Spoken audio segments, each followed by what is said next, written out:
Driving down the darkest roads and up in the clouds, but I've always felt that something's missing. That was until I found you right there in the crowd. You came into my life and started a fire. You made me feel like I could touch the sky. Oh, there's nothing missing now that you're my desire. Now all I have to do is to make you mine. 'Cause I know, and you know what we could be. Like a song, like a perfect melody. Baby, don't say you don't believe in me, 'cause you know, and I know, we're onto something good. You know, and I know, we got something good.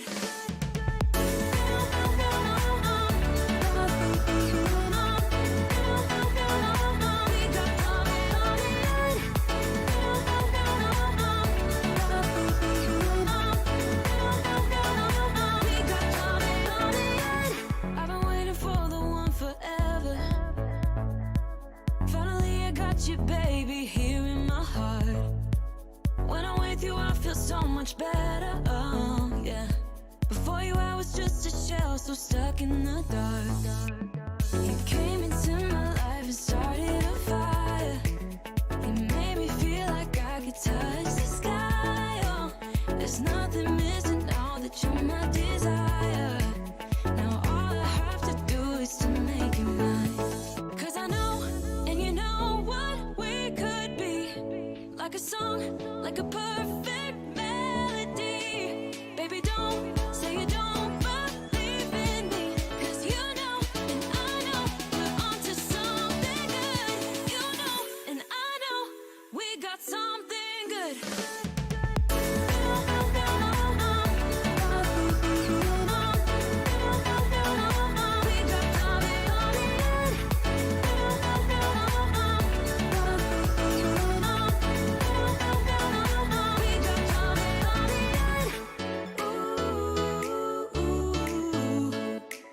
Follow your heart, baby, don't be shy.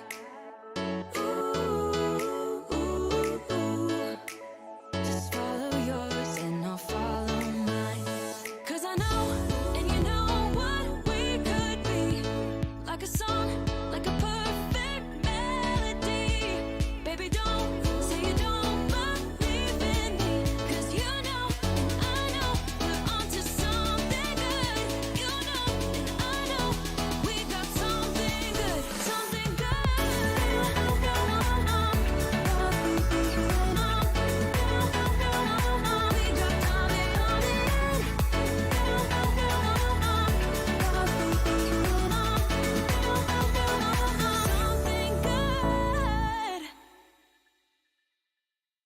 Life goes up and it goes down. I know my mom taught me that. I figured why we fool around so little, and we keep track of time, being so serious. Idiots thinking it will matter, keep me company downtown before the clock runs out. Sun is shining, but the rain is welcome too. Friends are nearby, don't need another view. Time is not on my mind, but then it's you. Oh, I love it when the love comes around, and then I remember all things must pass. But I'm not gonna wake up, wake up. I'm not ready, let me have another day. Don't wake up, wake up. Keep it steady, 'cause I'm happy, I'm not gonna wake up. No, no, not yet, whoa. No, not yet, whoa. No, no, not yet, whoa.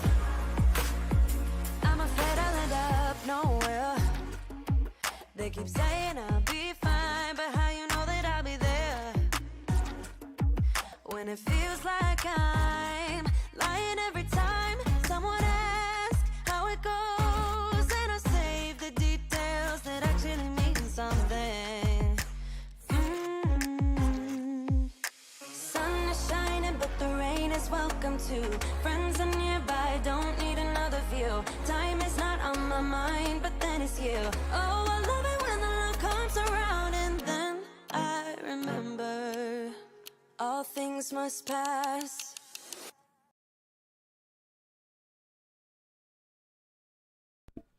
All right, everybody. It is time. Oh, sorry. I almost restarted the music again. Uh, it is time for today's episode of Beyond the Doll. Let me switch views over. Give me a second here. There we go. Hello, everybody. How's everybody doing today? Hopefully good. Hopefully good. So, today is episode 16 of Beyond the Doll. It's also the very first episode of 2023. So, today we're going to cover a bunch of different things. So, I almost forgot how to do my intro. So, before I get started, I am your host, Shizusan, and my very lovely assistant with me today is the very beautiful Ishtola, the new Dolphy Dream from Volks, the Final Fantasy XIV collaboration, and she's gorgeous. Look at her. Camera pick her up. Yes. She is so pretty. I'm so excited to have her. It's a whole year of waiting for her. So, yeah, today we are going to talk about a recap of some cool stuff in 2022. Um, we're also going to discuss like what I'm looking forward to in 2023, what I'm planning on doing for 2023, and some things that possibly may or may not happen, I guess. So it's a bunch of like info today, like just talking about a bunch of random things. So hopefully you guys will be interested and enjoy today's episode. Yoshi Plays, welcome to the stream. Hi, Yoshi Plays. Thank you for joining us with the stream. So yeah, I mean, 2022 was a big year for me. It's was my return, so to speak, to YouTube. Yeah, because as you guys know, for those of you that follow me a lot, I took like a pseudo sort of kind of break. It was like a break, but not really, because I was still doing videos every now and then, like randomly. But it, all intents and purposes, it was pretty much a break. I was kind of burnt out, so I didn't do any videos really, not much in 2021, and very little in the beginning of 2022. And it wasn't until basically my birthday in 2022 that I started streaming again. So, well, not even streaming again. I just started making videos again. I just started streaming in April 2022. So we brought back the Doll Symposium, and we started the new show, which was this show, Beyond the Doll. So the Doll Symposium just kept on going, and it's going to be once every other Friday, which I've been luckily have been able to keep up with it. Except for obviously if I was traveling, I wasn't able to do it like Anime NYC and things like that. And then Beyond the Doll, same thing. I was doing it every other Friday. So the Friday there's Beyond the Doll, like today. There's no episode of the Doll Symposium, and afterwards the next Friday would be the Doll Symposium, and it would switch on and off every week. And I think I've had a lot of fun. Like doing the Doll Symposium has always been something that I've done for a long time, even before when it was called 3 Minute Thursdays. So we changed it to the Doll Symposium because I wanted to give more information and give more of a take rather than just doing the news, just giving like my opinions of what I think of these things. So that's why the episodes were getting longer and longer. Um, hey, Batman Jackson, welcome to the stream. Hey, Shizusan, sup chat. I hope everyone had a good holiday and a new year. I hope everyone did too. I didn't even mention that. Hopefully you all had a good holidays. White Rose, welcome to the chat. So yeah, I mean, we started Beyond the Doll, and I didn't really know what to expect. I've always wanted to do a live stream, but and I always wanted to have guests. Well, not always. I shouldn't say always. Beyond the Doll's original concept was just for me to talk with you guys, to talk with chat, and to talk about different kind of topics and things like that. And it just never took off. It never went off the ground. I wanted to do this back in 2018, and there was a lot of things like me just being busy, me just trying to find out how to do live streams, and then I was trying to find out whether or not I should do like merchandising or anything like that to help kind of like support the channel, so to speak, like so I can have money to support the channel, because I've mentioned it in my prior videos before, like I spend just over $100 every month just for this channel. So like I don't really mind it because I like doing it.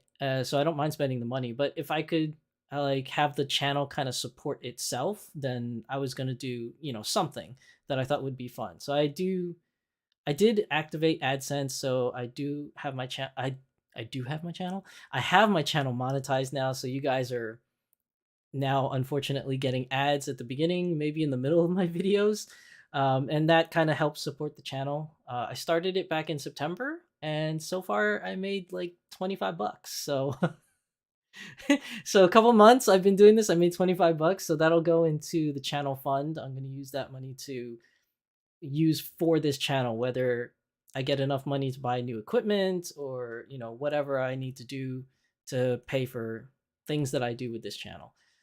Um, so yeah, Beyond the Doll wasn't supposed to have guests though.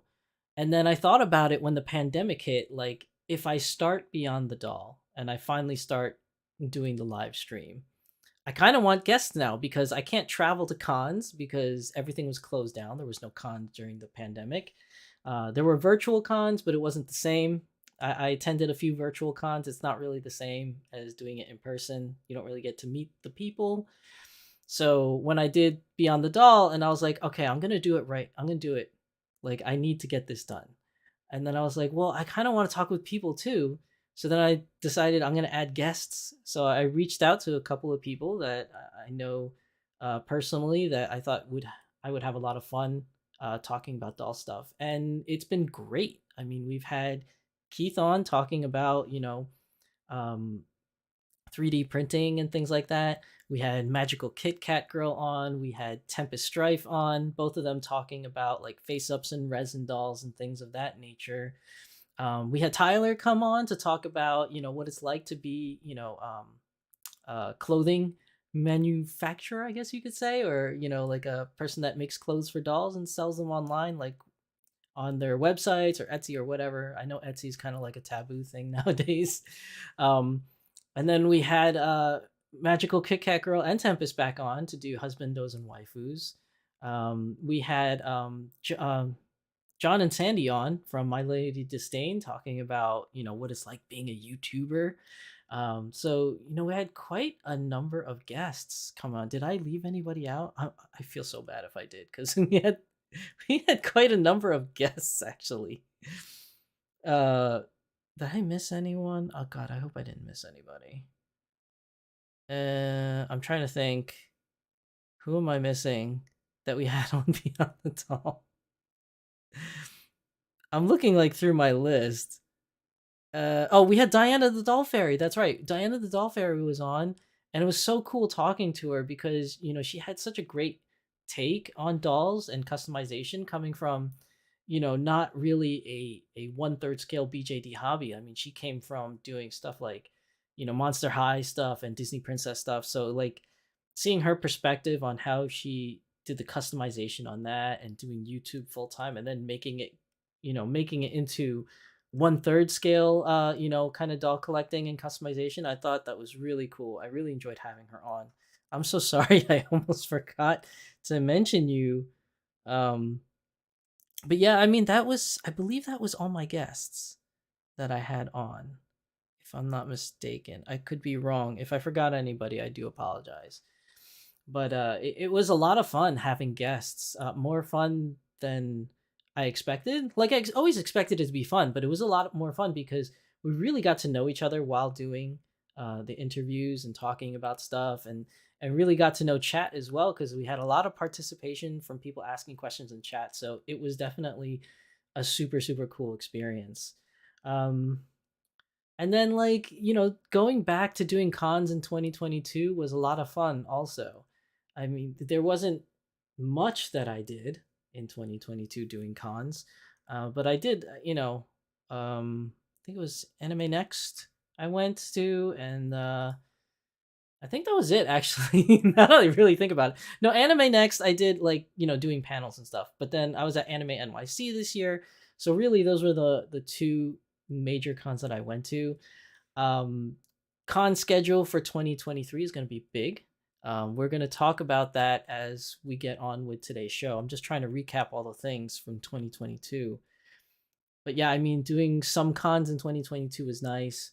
And especially Anime NYC, I got to meet a lot of people, and I hosted like a pseudo kind of meet. Thank you, Batman Jackson in chat, for helping, organize that meet and getting us the most amazing table to set up our dolls in.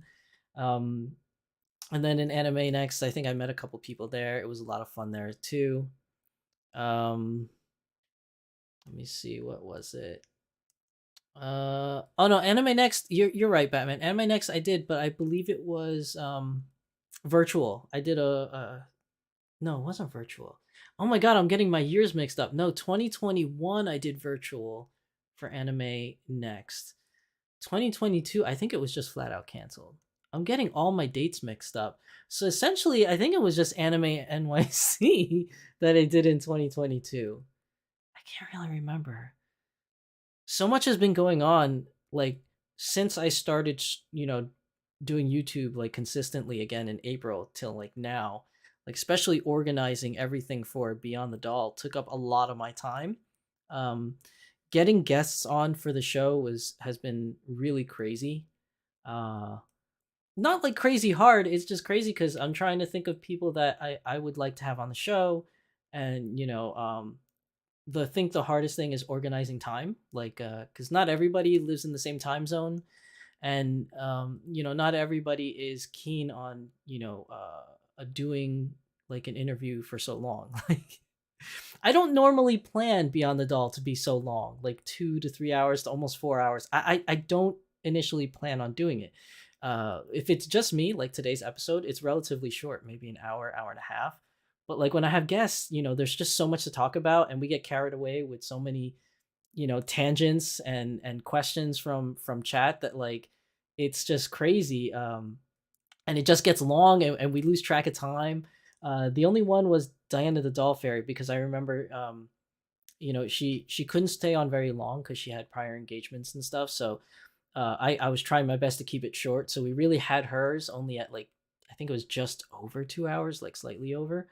But yeah, I mean, shout out to Tyler, that lives all the way in Europe, for staying on for like 3.5 hours, because you actually see in the episode, it's the window behind Tyler was dark, and then by the end of the episode there was bright sunlight coming through the window. So shout out to Tyler for, like, really, hanging in there. What a champion. But yeah, I mean, it's not really intended for these shows to go long. It's just we end up talking about so much, that we kind of lose track of time. Um, Batman says we should plan to do a meetup for Anime Next 2023. We should, and I will talk about that more in depth when we talk about plans for 2023. Um, I did a great job with being consistent this year. Yeah, I've tried my best to be consistent. There were some days where I was like really really tired, but like I pushed myself to do it because I want to at least do at least once a week. You know what I mean? And I'm trying not to burn myself out. But yeah, it's a lot of fun doing this stuff. It just takes a lot of energy to do it, but it is definitely fun. Um, but there's just so much, that had to go into creating Beyond the Doll. And then, it was my first time. I had to create, like, the lobby music segment, the intro scene that you guys see, like this scene here, where you get to see Beyond the Doll with the lights flashing and the neon lights thing. That was a project, because I do not know anything about art or how to create anything. I know nothing of it. And I usually have a friend of mine who's an artist that does everything for me, or I ask them very nicely if they could please do things for me. And they've gone away. They've traveled out to a university in Europe to study, for other things, and I really don't want to bother them when they're studying now. So I don't really ask for any more help, because I want them to really, focus on their studies. Like, I don't want to be the reason that they fail school or anything. You know what I mean? And I know that they won't probably let it get to that point. They'd probably be like, hey man, I'm a little busy. But I just don't want to, I don't want to, encroach on someone's time. So creating that, like, just intro screen, like, took me about 2 weeks to do, because I had to figure out a concept, and then I had to basically YouTube sensei how to create it.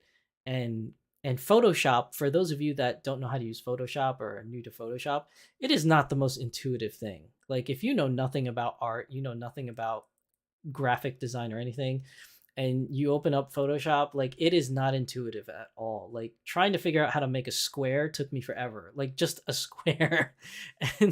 and like there's these things called layers, and then like you have to click on certain layers and then open up certain things to do certain things, and then if you click on another thing you could have erased it's not intuitive, it's not easy to learn. So every step of the way I had to like YouTube sensei every single part, how to add text, how to add a light. And then like, not to knock on people that do YouTube tutorials, but like not everybody does them the same. Some people go through it real fast, some people go through it step by step, some people go through it and explain it, but then don't explain it at the same time. It's like, yeah, you need to do this and then open this and then open that, but they're using like shortcuts. And it's like, dude, if I don't have the same shortcut buttons as you, then it doesn't work. Like I was trying to do shortcuts that people were showing, and when I tried them on my computer, it didn't work because my shortcuts weren't set up the same. So it was like really challenging just to create that little intro screen. It was such a pain in the butt. But yeah, I mean, doing that, like, Beyond the Doll really took up a lot of my time, just to be honest. It just really did. It was very draining just creating it, and then getting it off the ground and actually doing it. It wasn't so bad once I got started. Because I would talk to the guests, let them know what I want to talk about for the episode, what we're going to cover, and we'd have like a little discussion about how we're going to tackle certain topics. But really, it's supposed to be an open discussion. So we have topics that we line out that we want to talk about, but we don't talk about in our meetings like exactly what we're going to say, because we kind of want to be surprised the day of, and let things happen naturally and flow naturally. The only problem with doing it that way is that you lead on a lot of tangents, which is why the episodes go for so long. But I think it was great. I think it was great. I really think that you guys enjoyed it. I get consistently, just about 200 views per live stream. And maybe about like 5 to, at most, I think we had like 20 people that was live on stream watching it and chatting along, at the most. And I think that was during John and Sandy's episode. We had the most people on live stream, which is like 20-ish people. Which for me, is a lot because we don't have many people that are watching it live. And I can understand why. It's a very awkward time for some people. Like, it's Friday, 10 p.m. Most people want to go out on a Friday. They go hit the bars with their friends, their clubs, with their friends or whatever. Or most people are just sleeping. Like, if it's a long, hard week at work, they come home. The one thing they want to do when they come home is just go to sleep, and go to sleep early so they're refreshed and rejuvenated for a weekend to go do stuff. So, and then like for international viewers that are either in Japan or Europe or in the Middle East or in those different time zone areas. I don't really know what those time zones are called, but all throughout the world, it could be a very inconvenient time for people to show up. So I'm grateful for everyone, every single person that shows up to my live streams and chats along. I'm so happy that you guys are there to support me and this channel, and just overall just to have fun. I really, really enjoy it. So I'm hoping that Beyond the Doll will continue as it has been for 2023. But I'll talk about my plans for Beyond the Doll in 2023 in a little bit. Batman Jackson says 10 p.m. is great for me unless I'm at a con. Though, to be fair, I'm at a convention right now. What convention are you at? Oh my god. Every time I talk to you, Batman, you're at another convention. You are like my convention peeps, man. I see you at every convention I go to almost. I'm already at my second of the year. Oh my goodness. Dude, Batman, I still owe you money. You haven't confirmed how much I owe you total. Because if you don't say anything, I'm just gonna give you a bunch of stuff. So just let me know. I know you've been busy, but let me know. Yeah, so like that's everything for my YouTube channel. I've done like unboxing videos throughout the year of 2020 through 2022. I did a few Japan vlogs. Hey, yay me. I know it's 2019 for my Japan vlogs. It's 2023 now, and oh my god, I'm still only up to day 7. It like I said many times, it's because the video got corrupted. I have to fix it and everything in order to do the videos. It's also like it's been so long now. I've also kind of sort of lost interest in doing them because it's like, all right, I'm going to spend all this time to edit and put it together and fix the videos, and then I post it, and it's not even relevant anymore because it's not 2019. So some of the places I went to are probably gone by now. The borders in Japan are open, but if you go there, those places may not even be there because a couple of my friends already went this past Christmas holiday. They went to Japan, and they were like, "Dude, like a lot of places are closed or moved to other places. It's not like the same anymore." Like obviously the big staple places are still there, like the original Mandarake complex in Akihabara is still there. Radio Kaikan building is still there, but a lot of other things have like moved on or closed down, which is really disappointing. I will still, when I have a chance, I will still try to do the rest of the Japan vlogs and post it when I can. It's just it takes a lot of effort to do them because it's hundreds of hours of footage, and not a lot of them are usable because it's either the camera's too shaky or the video was coming out blurry or I said something that didn't make any sense. And then there are other days where I was so busy seeing things and enjoying my time there that I actually forgot to record. So it's like, oh my gosh. So I have to cycle through like a whole bunch of things. And then when I finally post it, like unfortunately, nobody really watches them, and that's a little unfortunate side effect because I really enjoy doing the travel vlogs. That's why I haven't done a convention travel vlog in a long time, is because it takes the most effort out of everything I do. Unboxing videos, the doll symposium, Beyond the Doll is like nothing. Doing travel vlogs is so difficult and so time consuming. It's difficult because filming at the time live, like filming in a live place with a lot of people, filming in public is just really really difficult. And trying to get the right shot is difficult, and I'm a one-man band, so a lot of the shots I do, I have to post a camera somewhere, leave, and then not like completely leave, but go out of frame and then kind of walk into frame to get certain shots just to make it look cinematic. And sometimes like I leave my doll somewhere, so it's like I'm one person trying to keep track of my camera and my dolls, make sure no one's stealing them or kicking them or whatever. and then and then when I get home to edit them, I have to cycle through hours of footage, find the right music to make it go through, edit it so that it makes sense in a certain timeline, and and it literally takes weeks to do one travel video, and then I post it, and then it gets less than 100 views or less than 200 views. Like a lot of people are just not interested, and maybe it's just me. Maybe I'm just not interesting when I do them, and that's fine. Then that's on me. Or maybe the topic is not fun, or the video quality is really bad, which I will admit I'm still a noob. I'm still a novice at this. So if the video quality is too shaky or too bad or too scratchy, I totally get that's why people don't watch it. But end of the day, end of the story is I like doing them. I have a lot of fun doing them, but the amount of time and effort it takes to actually do it and edit it and post it, and then you know not many individuals really taking an interest in it.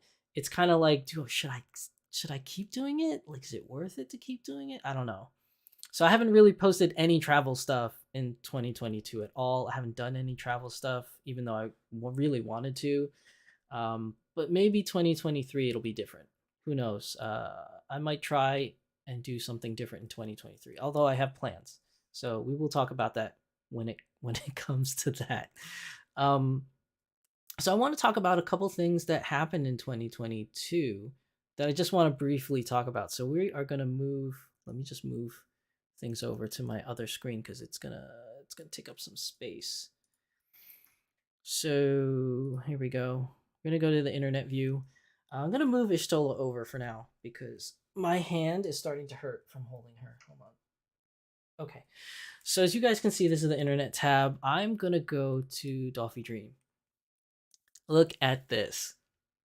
So from here, these four girls at the bottom, they were already released in 2021, so that's not a difference. But Ishtola herself was announced in 2022, and she was released now in 2023. People are starting to get her. So that was a really cool one. Fumika Sagisawa was released in 2022, but there was not much hype for her. I guess there's not many Idolmaster fans internationally. I know Idolmaster is really big in Japan. I know a couple people in the States that really love Idolmaster, but she really didn't do too well. She was sold out, but I don't see many people posting about her. There wasn't really much hype about her. There was more hype about her school outfit, which a lot of people really liked. But other than that, really, she kind of fell by the wayside. These two, Revolutionary Girl Utena in 2022 release, that was big, which is surprising because it's a very old show. Most people don't even know the show that are, unless you're really big anime fans and you watch things from the past. You know what I mean? Like watching older shows because people are like, oh, you should see this. It's a classic. Unless you're that type of person, most individuals don't even know what Revolutionary Girl Utena is. I know a lot of people really went for Anfe Himamiya here because, she had like a tan skin tone that was a little bit darker than your normal tan skin tone. So I know a lot of people really liked her just because of that, not really because of her character. And they just used that as a canvas to customize their own characters. Utena is just Utena, man. She's super popular in the anime world. She's a classic character. I know a lot of people like her, so she was a big deal also. But I think Anfi really stole the show because of her tan skin tone. Because to be in all honesty, when I watched Revolutionary Girl, I really like Utena. I liked her more than Anthe Himamiya. I know that's a hot take. I'm probably gonna get some people mad at me for saying that, but I really like Utena more. But Anthe really stole the show because I believe it's because she had a very special skin tone, a very special tone of tan, and we all thought that Ishtola was going to be the same kind of tan skin, but now that I have Ishtola, she's just normal tan. I guess in the pictures it just looked kind of different, but she is a normal tan skin tone color doll. Batman Jackson says, I'm still looking for Utena. Yeah, she's hard to get. I don't know of any places currently right now that is selling an Utena. You know, she's a pretty hard one to get. Let's see. Batman says, releasing your while the series is currently popular was a big change for folks. It was. It was. But yeah, we're gonna get to her in a second. But then there was those two, and then you had Megumin for Konosuba. That was pretty interesting because that is also a show that was currently running, but it wasn't in its heyday. So like when they released Megumin, they were on season 2 of Konosuba. So it's not like the show just got hot in season 1 and then folks jumped on it. They kind of jumped on Konosuba after the fact. But I do like that they decided to release Megumin. I think out of all the characters, she's probably the more likable one. Because the what is her name? Aqua, the goddess of water. Like, yeah, I don't know many people that like her. I know that there's people that do like her, but I don't know many people that like her. And then Darkness, which is my favorite. I really don't see Volks releasing Darkness. They probably can as a Dolphy Dream Dynamite, but the reason why I like Darkness is just because she's funny in a very weird sexual way. And that's why I like her because she's just hysterically funny. With the context around her character and her personality. But I don't know if Volks wants to really promote that type of behavior by releasing her. But hey, I mean, they've done characters early on in their career that are a little bit of questionable nature in their character. So, sky's the limit, I guess. Kaito being released in 2022, that was a big deal because a lot of people have been asking for another Vocaloid. They've been asking for Kaito. So him being released in 2022 was a big deal for a lot of people. I know Batman Jackson was very interested and asking for Kaito for the longest time, and we finally got him announced, and pre-orders went in through 2022, and he's going to be released later this year. These two were the shocking ones for the end of 2022. Arcoid from Tsukihime was way out of left field for me because it's an old show, just like Revolutionary Girl Utena. It's an old show. It's not like there was a new season of Tsukihime. I don't believe there was any new games for Tsukihime either. So having her released was way out of left field. But it was a good release because Arcoid from Tsukihime is a very popular character. Like, even though it's an old show, people still like her character. And the Fate series is still a big deal. She's part of that whole universe, that Type Moon universe. So, having her release was pretty cool. I like her secondary outfit that was released with her. I think that was really cool. It was released with a new wig too, which was pretty awesome. And then the big astonishment was Spy Family. That was huge because Spy Family just came out in 2022, and then they announced the Your Forger doll in 2022, which was so crazy because I remember in Beyond the Doll we were talking about, dolls we'd like to see, and I remember saying Spy Family, somebody has to jump on it. Whether it's Volks, whether it's Smart Doll, A-Zone, somebody has to jump on Spy Family because it is so hype, it is so popular. It's and then at the end of the year they release it. Like, what?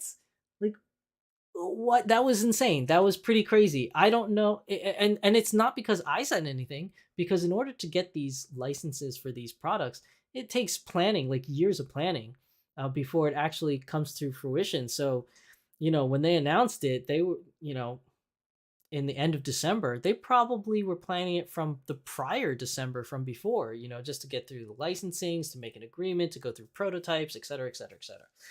So that was pretty crazy to be talking about it, while I was watching the show, in simulcast, and then saying, oh, I'd love to see this, and then having it be released. That was cool. So that was 2022 for Smart Doll. A-Zone, this was the year that I got into A-Zone.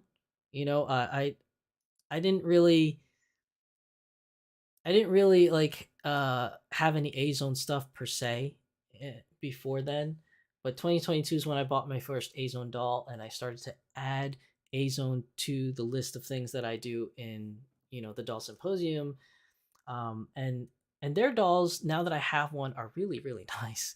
They're actually really nice dolls. It's just they don't do too many of the characters that I really like. Like, they're beautiful characters. Their original characters are beautiful, and that's why I love Maikano, because I just love her look. But with their anime collaborated characters, some of them are lacking, and some of them don't look as good as I would like them to look, which we'll talk about when I get to the A-Zone part of 2023. But yeah, there's not really much to cover in A-Zone. They do have good products. I'm not denying that. It's just nothing that really sparks my personal fancy. I know that there's a lot of A-Zone lovers out there. I have a few friends that I'm in a Facebook Messenger group that loves A-Zone. They have like every A-Zone 1/3 and 1/4 scale doll, and they talk about them with me all the time. They're super crazy about them, and they're beautiful dolls. It's just, when you spend that much money on a doll, like, you really want to make sure that it's something that you really connect with. So, like, for me, there hasn't really been many A-Zone dolls other than Kano. And the other one that they released, the girls with the tails and the fox ears, but I couldn't afford it. I'm trying to save up to go to Japan, so I just had to say no. Batman Jackson says, I wanted Kaito so bad I had started making a custom one with Smart Doll boy body and a DD head. Yeah, I know you wanted it so bad. You talk about it like all the time. Like, I know you wanted a Kaito. So it's awesome that you finally got a Kaito. You pre-ordered your Kaito, and it's going to be coming shortly. Now, another thing is like Smart Doll stuff. So Smart Doll in 2022. Let me see. Let me change views again. There we go. So Smart Doll in 2022. Let's start from January. So January, there was a lot of stuff that he released here. But it doesn't look like there was much going on per se for the January time. Like, he's announcing some things. There's the Vision Head, the Cyborg Torso. Resilient is another thing that was there. Then you had, what else? What's in February? In February, we had the Cyborg Bus. That was big news. You have Survivor, which was also a big news. Let's see. March is when they started doing the new uniforms. You had the police uniform, which was really cool. I really enjoyed that. Let's see, what else did we have? April. Oh, the Bandai Namco thing where he said he was gonna do more collaborations. We just don't know what they are as of yet. Um, the April Fool's jokes that he was doing, the Evolve thing, the SD card head. That was interesting stuff.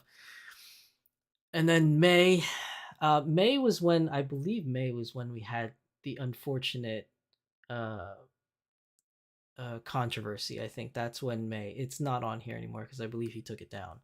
But that was the time. That was the dark time in 2022 for Smart Doll stuff. That was unfortunate that happened. But it definitely rocked the doll community. It definitely rocked me, and a lot of other people. So that was definitely a crazy time, uh, for Smart Doll. Then June. Let's see, June. What do we got in June? Oh, so June he posted the video of the anniversary of Smart Doll. That was cool. You know, just seeing where Smart Doll started till today. You had Perseverance being released. Let's see. How about July? What we got in July? July, Danny had his Mandalorian outfit. That was cool. Interstellar Blue announced that it was going to be going away, although even today, right before today's episode, he released Prowess in Blue with the pink whiskers. So Blue's still strong for a little bit. I know he's eventually going to stop it, but we've still been getting some Blue stuff. Why is my chair sinking? Like I'm just like sinking down. I really need to buy a new chair. Anybody out there watching this wants to sponsor me for a new chair? Who knows? This chair sucks. It keeps falling. And you know, I did a lot of reviews and people said this was a good chair and it's not. It's really not. Pride was announced. That was interesting news. We got the Galactic Gray coming out as well, which was announced. Oh, you had Anime North in T. Oh my god, I really want one so bad. I'm trying to see if I could get one, but I just don't have funds for her right now. The amputee arm, which was released as well. Oh yeah, the new semi anime line that was announced. That was an interesting take, which we did live on live stream with Magical Girl Kit Kat. That was interesting. Um, let's see, and we have in September. Oh, we have like the torso cyberpunk bust. The AI art that was big. Danny Chu really got into the AI art and talking about AI art. That was pretty interesting. November. What do we have in November? Oh, the more blue dolls coming out and the whole resilience thing in blue. Let's see, November here. What was that? There was 2 Novembers. Oh no, that was October. I'm sorry. Then November. What do we have? Newbie orders for Smart Doll. That was interesting. The new Evolve haptic feedback. He started really talking about that a lot. Oh, Chitose Reality Verse. That's a big deal, at least for me. Talking about Chitose Reality Verse, the Mastectomy bus being available for purchase. And then that leads us to the most recent stuff in December, which was like the Lavender Top, which was already released. I believe it's still available. His plans for Wednesday and things like that. More stuff about haptic feedback, things about Smart Doll for kids. So a lot of like interesting stuff. Not many actual releases coming out of Smart Doll, especially for anime collaborations, which he mentioned in a post. He said there's not many when it comes to doll releases because they're still planning stages and products and prototype stages. So there's a lot of that going on um, in the Smart Doll world in 2022. And then he posted, you know, at the end of the year, look forward to 2023 because a lot of stuff is supposedly coming in 2023. Super excited for that. So that's pretty much everything for 2022, right? Am I missing anything? I don't know. I think that's everything. There's one small thing I want to mention. I did start a Twitch channel and a secondary YouTube channel for gaming. I started streaming video games in 2022. So I started actually on YouTube Live. I was streaming Final Fantasy 14 every what was it? Every Wednesday and Sunday. I was streaming it. And that was fun for a little bit, but it did get a little overwhelming because doing the Beyond the Doll and the Doll Symposium and all my other stuff on my main channel took precedence. So after doing it for, a couple months, I actually stopped for the longest time and I wasn't doing it. And then I started up again, but this time on Twitch because like I like streaming on Twitch better for gaming because that's usually where gaming happens. So I figured I would reach a bigger audience if I did it on Twitch. But then again, the algorithm for new Twitch people is really bad. Like if you're not famous or you don't have like a lot of people like jumping on you for views, Twitch doesn't promote you at all. So usually now, even though I'm streaming on Twitch, I get like 0 viewers. Sometimes I get 1. Sometimes I get 2. But like I don't really get many people watching, which is unfortunate because I've actually started to really like streaming on Twitch, doing video games and stuff. So that's actually fun. I started it up again this week. I did 2 streams this week because a new patch came out for Final Fantasy 14, and since I still play it with friends, I decided I'll stream it while I do it anyways. But if I could get more people to watch it, that would be great. But if I can't, then maybe I'll stop doing it because as much fun as it is, if I'm not really getting, any kind of return on it, then, I might need to drop it because my main channel for the doll stuff is my main concern. So we'll see how things go in 2023. I'm going to live stream tomorrow. So for those of you that are interested, I'm going to be doing a new EX trial and learning how to beat the boss. So there's going to be a lot of deaths. You can see me die a whole bunch of times and get frustrated. But I am going to stream tomorrow night on Twitch. My Twitch stream is Shizusan Plays. So if you go to Twitch and you type in Shizusan Plays, you'll find me there. I'm going to stream tomorrow night. So maybe some of you will watch, maybe not. But yeah, we'll see how that goes. But that's another thing I did in 2022. And I think that's everything. Hold on a second, guys. I'm like really thirsty.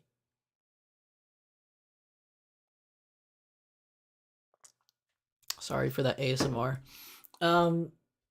But yeah, I think that's everything in a nutshell for 2022. So let's move on to what I'm looking forward to in 2023. And let's start off with doll stuff, right? So I'm going to move over to our little PowerPoint.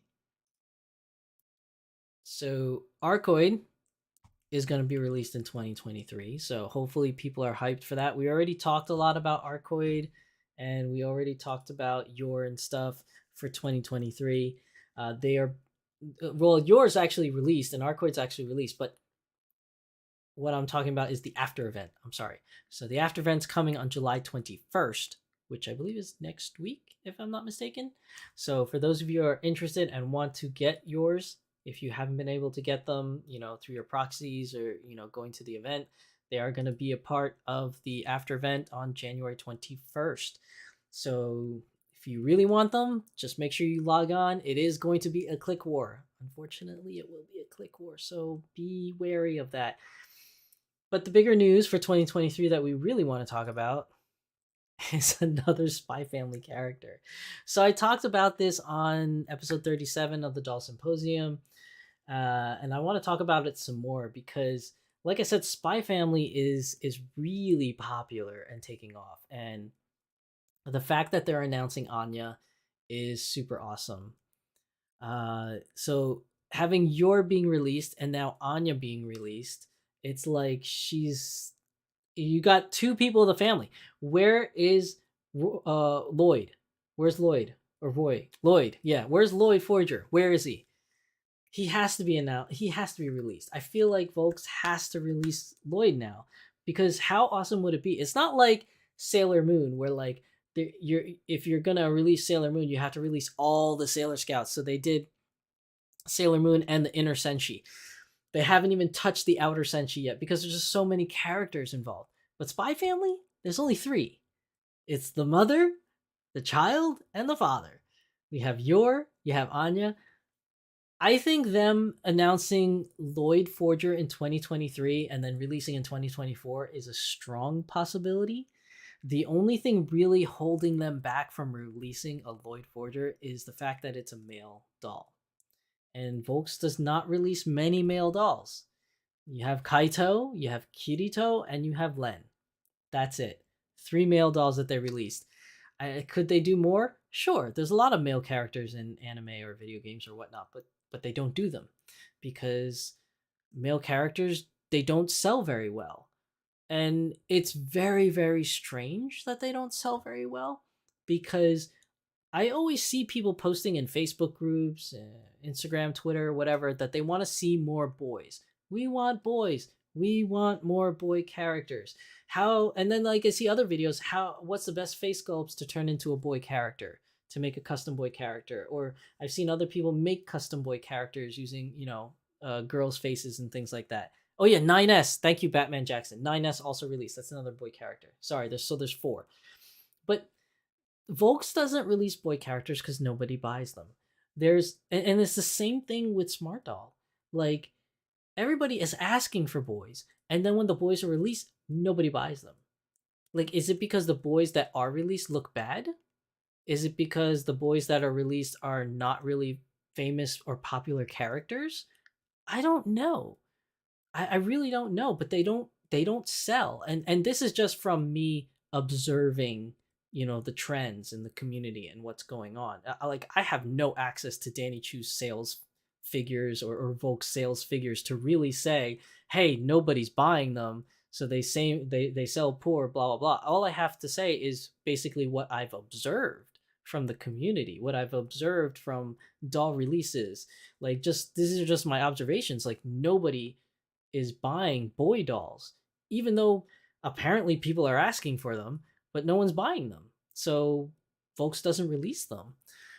We have a couple comments. Faye James says, blame it on the customer base for poor boy doll sales. Faye James says, people like the waifus. This is true. This is true. People do like the waifus, right? And I don't know really why that is, right? So, me being a male doll collector, I always thought that, you know, in the beginning when I got into the hobby, I was like, this is kind of strange. Girls play with dolls, they collect dolls. It's not really a boy thing. Like, why do I want to get into this? X, Y, and Z reasons, blah, blah, blah.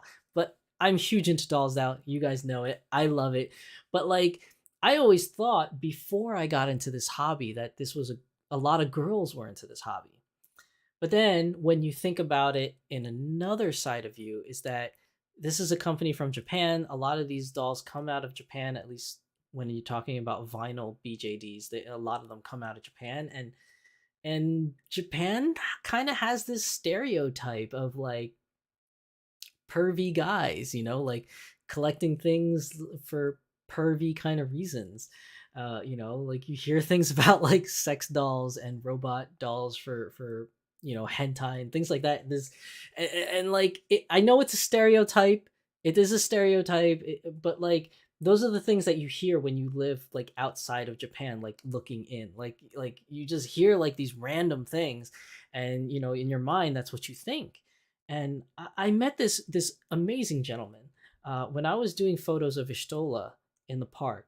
There was a gentleman that came up to me, and he asked me what the doll was, and I talked to him about it. And I was talking about it, and he was really interested. He really liked it.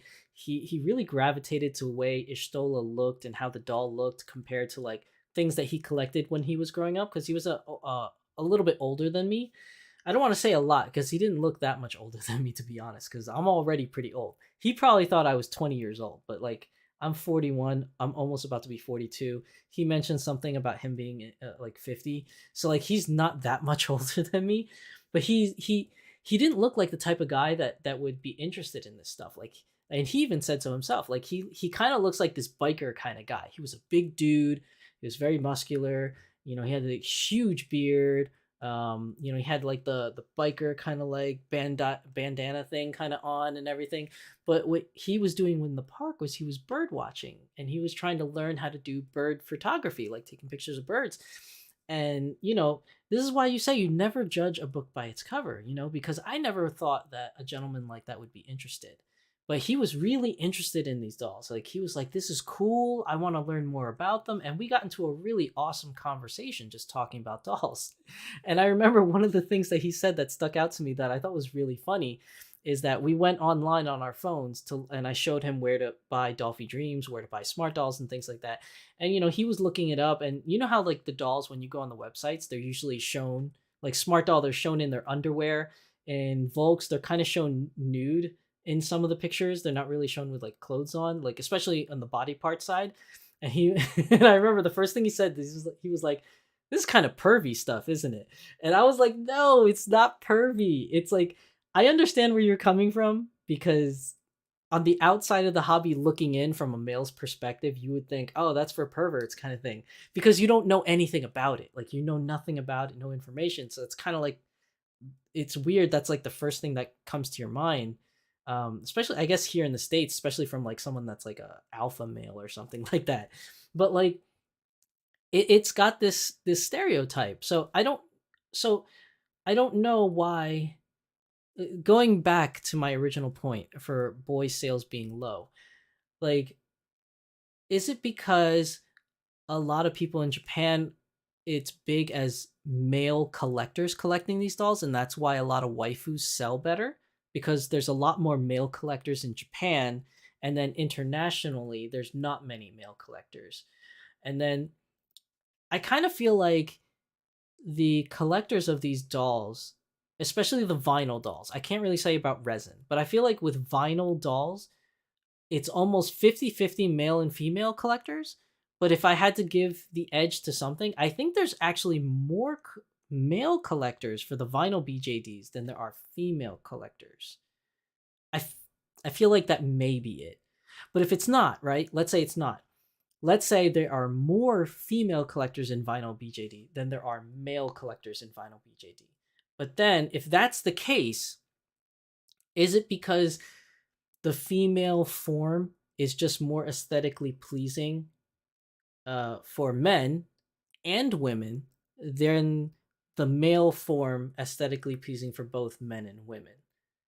Because I personally, I don't really have much interest in collecting any male dolls. That's just not something that interests me unless there's like a really cool character I really, really want. I'm all about the waifus. Like, that's just my personal thing. I love the waifus. So all I will collect will be waifus for the most part. But I really don't understand why boys don't sell as well when there seems to be a huge outpour for boy characters. Like, in the community, a lot of people are asking for boy characters, but then when boy characters are released, they don't sell well. And because they don't sell well, companies are hesitant to make boy characters.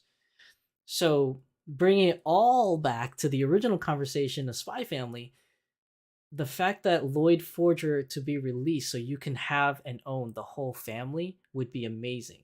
But will they release Lloyd Forger? I don't know. It will be worth it for them to put all that effort into making a Lloyd Forger only to have him not sell very well. I feel like he will sell well because collectors would want to have the whole set. Like, collectors will want to have your Anya and Lloyd all in one like display case together as a family. I think collectors would really, really like that and would definitely want to buy a Lloyd Forger because of that. But the character being male for people to use, because a lot of people do buy collaborated figures not because of the character but because of the face sculpt, and then they want to change that face sculpt to another character. But will they do that for Lloyd Forger? I don't know. I really want Lloyd Forger to be released, not because I would buy him. I definitely am not going to buy him because I'm not interested in him as a character, and I have no plans to collect the entire set. I would love to own the entire set of Spy Family, but I'm trying to save money so I can go to Japan, and buying Anya, Yor, and Lloyd would be, collectively, that would be what, like almost $800 each. So that's like almost 2000, just over $2,000. That's a plane ticket and hotel for 2 weeks, for Japan. I'm not going to buy them because I really want to go to Japan. So, uh, I would like to see Lloyd though released for those people out there that want more male dolls. For those individuals out there that want to collect the whole set of Spy Family, I would love to see Lloyd Forger be released. Let me go to chat because I see a lot of people popping off in chat. Um, let's see. People like the waifus. That's where I left off. Okay, so Luxaria said maybe not popular enough. Yeah, maybe not. That's what I'm thinking. Batman says it's because historically most DD collectors are seemingly male collectors who want girl dolls. That's what I'm thinking too. I think, especially for vinyl BJDs, like I said before, in resin, I know in resin there's a lot of female collectors, but in vinyl, I think there's more male collectors, but I could be wrong. Like, I have no proof of this whatsoever. I'm just guessing. Luxaria says, or the boys people want are the Ike men, cool hot guys. Hey, I'm cool with that. Like, if you want more Ike men released as Dolphy Dreams or Smart Dolls, have at it. Like, I mean, I'm personally not gonna buy it, but I think it will do wonders for the community to have those type of dolls released if that's what people want. But will the companies do it? That's the problem. Will the companies do it? Faye James says, make Goku, then they see sales. I don't even know if that will happen. Like, let's say they make a Goku Dolphy Dream or a Goku Smart Doll, right?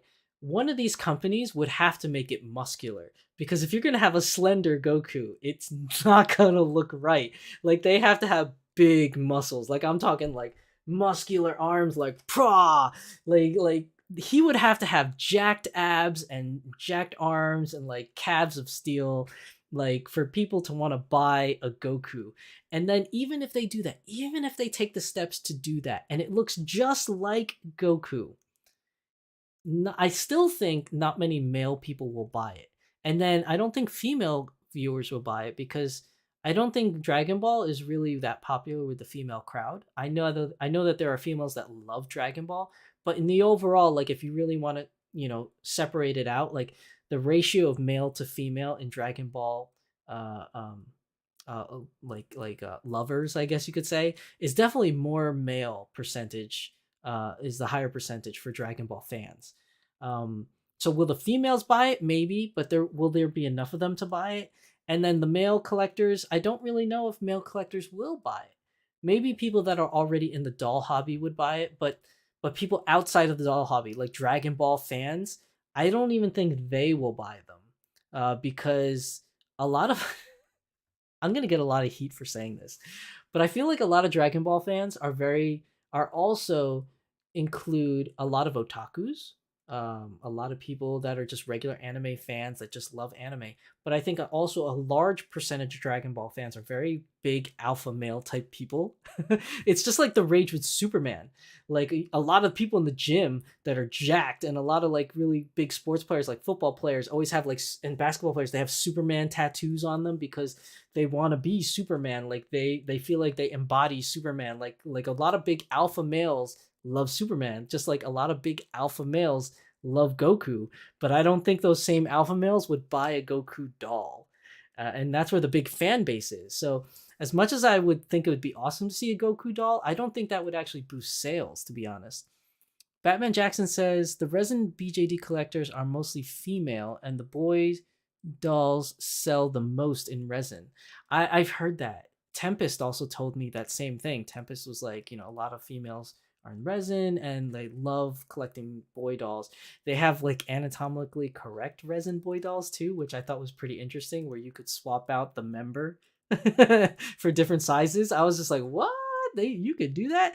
I mean, that shouldn't be out of the realm, right? Like if male doll collectors can choose different bust size for their dolls, why can't female doll collectors choose different, member sizes for their dolls?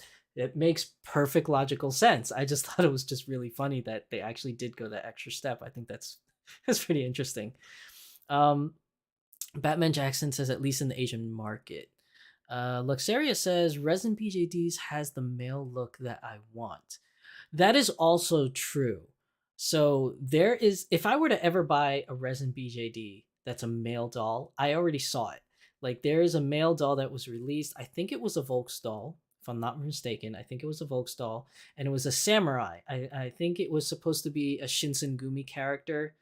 Um, samurai and it just looked amazing. Like he had the 5 o'clock shadow, he had the the jawbones of steel. Like he looked good, but like he was also super expensive. I think he was like $1,600, and I didn't want my first resin to be uh, um a male doll. Basically, I wanted my first resin to be female, and then if I really like it, then maybe I would delve into the male doll and get that specific one, because he looked jacked. Like he looked awesome.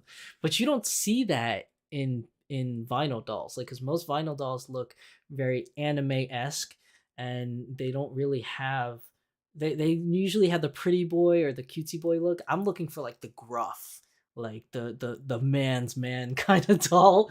like like if I were to get like a male doll, that I think that would be the thing that would really sell me, like a gruff looking man's man type of doll, like super hyper jacked, because that's what I want to be. Like I want to be like, what kind of man doesn't want to be like the Rock, where like, you're jacked, you're big, you're tough, you get all the ladies, you got the smolder, like, you know what I mean, like that's kind of like what I would want. I don't know. Maybe that's maybe that's just me. Luxurious says, I like Kaito, but the only reason I didn't buy the Dolphy is that he looks too young and babyface for my taste. Yeah, I could see that. But at the same time, I don't really know Kaito's character too well to really like make a fair assessment on that, but I'll take your word for it. Um I wish more people are open minded, not judging collectors because of their age or gender. Yeah, I wish that too. But I feel like with the emergence of Smart Doll and the popularity that Smart Doll is getting, I think a lot of people are starting to acknowledge the hobby. So there's a lot of times I take my dolls out in public, and a lot of times people say, "Oh, what's that?" And then I have to explain, what a BJD is, what Dolphies are, and Smart Dolls, and I love doing it. But I'm just saying that, like, I would have to explain what they are, right? Well, nowadays I either still have to do that, or people automatically ask it to Smart Doll. They'll be like, "Hey, is that Smart Doll I've been seeing online a lot?" And like, they're not collectors; they just heard of it. And I think the emergence of Smart Doll is bringing awareness of the hobby out there to a lot of people that otherwise didn't know the hobby exists, which I think is a great thing for the hobby in general, because when people would get into Smart Doll, they end up doing research on where to buy clothes, where to do this, and subsequently by doing so, they learn about Dolphy Dream, they learn about A Zone, and then the doll gets more popular, the doll craze. So I think that the doll hobby is definitely growing by leaps and bounds, and I have to say that Smart Doll is a big part of that, because Volks has been around and Dolphy Dream has been around for a long time, but they don't really advertise internationally to an international audience. They have an international website, but they don't really advertise too much about it.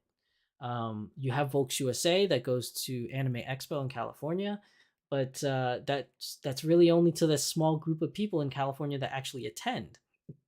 Volks doesn't really make as much of an effort to market their stuff as much as Smart Doll does, if that makes any sense. Um, Faye James says, I don't get it. These shows do have strong female following. There should be some female collectors over there. There should be, but I don't know why. I really don't. Faye, Faye James agrees with Luxaria. Yoshi Play says, can't wait for the Anya Dolphy. I know a lot of people, Yoshi, can't wait for Anya.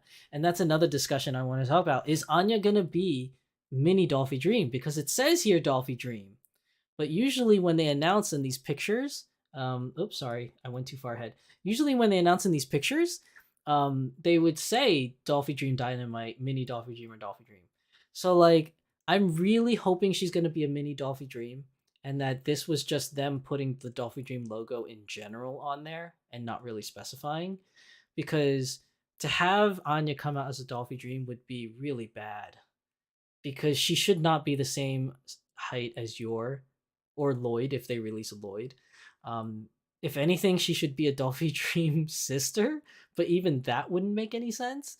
And then that adds on to the whole thing that Mini Dolphy Dream is being discontinued according to Volks. But what does that mean entirely? Are they getting rid of MDDs in general, or are they just getting rid of the current form of MDD and they're going to come out with a new MDD body? I've talked to a couple people since the announcement. A lot of people are saying that individuals were complaining about the MDD body being loose or falling apart and things like that. I personally, with my two mini Dolphy Dreams, I don't have those kind of issues with mine. But then again, I also am just a collector and I like to pose my dolls and keep them in display case. I don't play with them a lot. I don't really take them out too much unless it's a convention or a photo shoot. So maybe that's why my dolls, don't get a lot of wear and tear or whatever and they don't fall apart, but I don't know.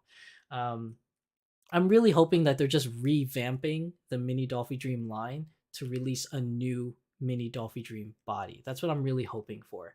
And I'm hoping that that would be with Anya.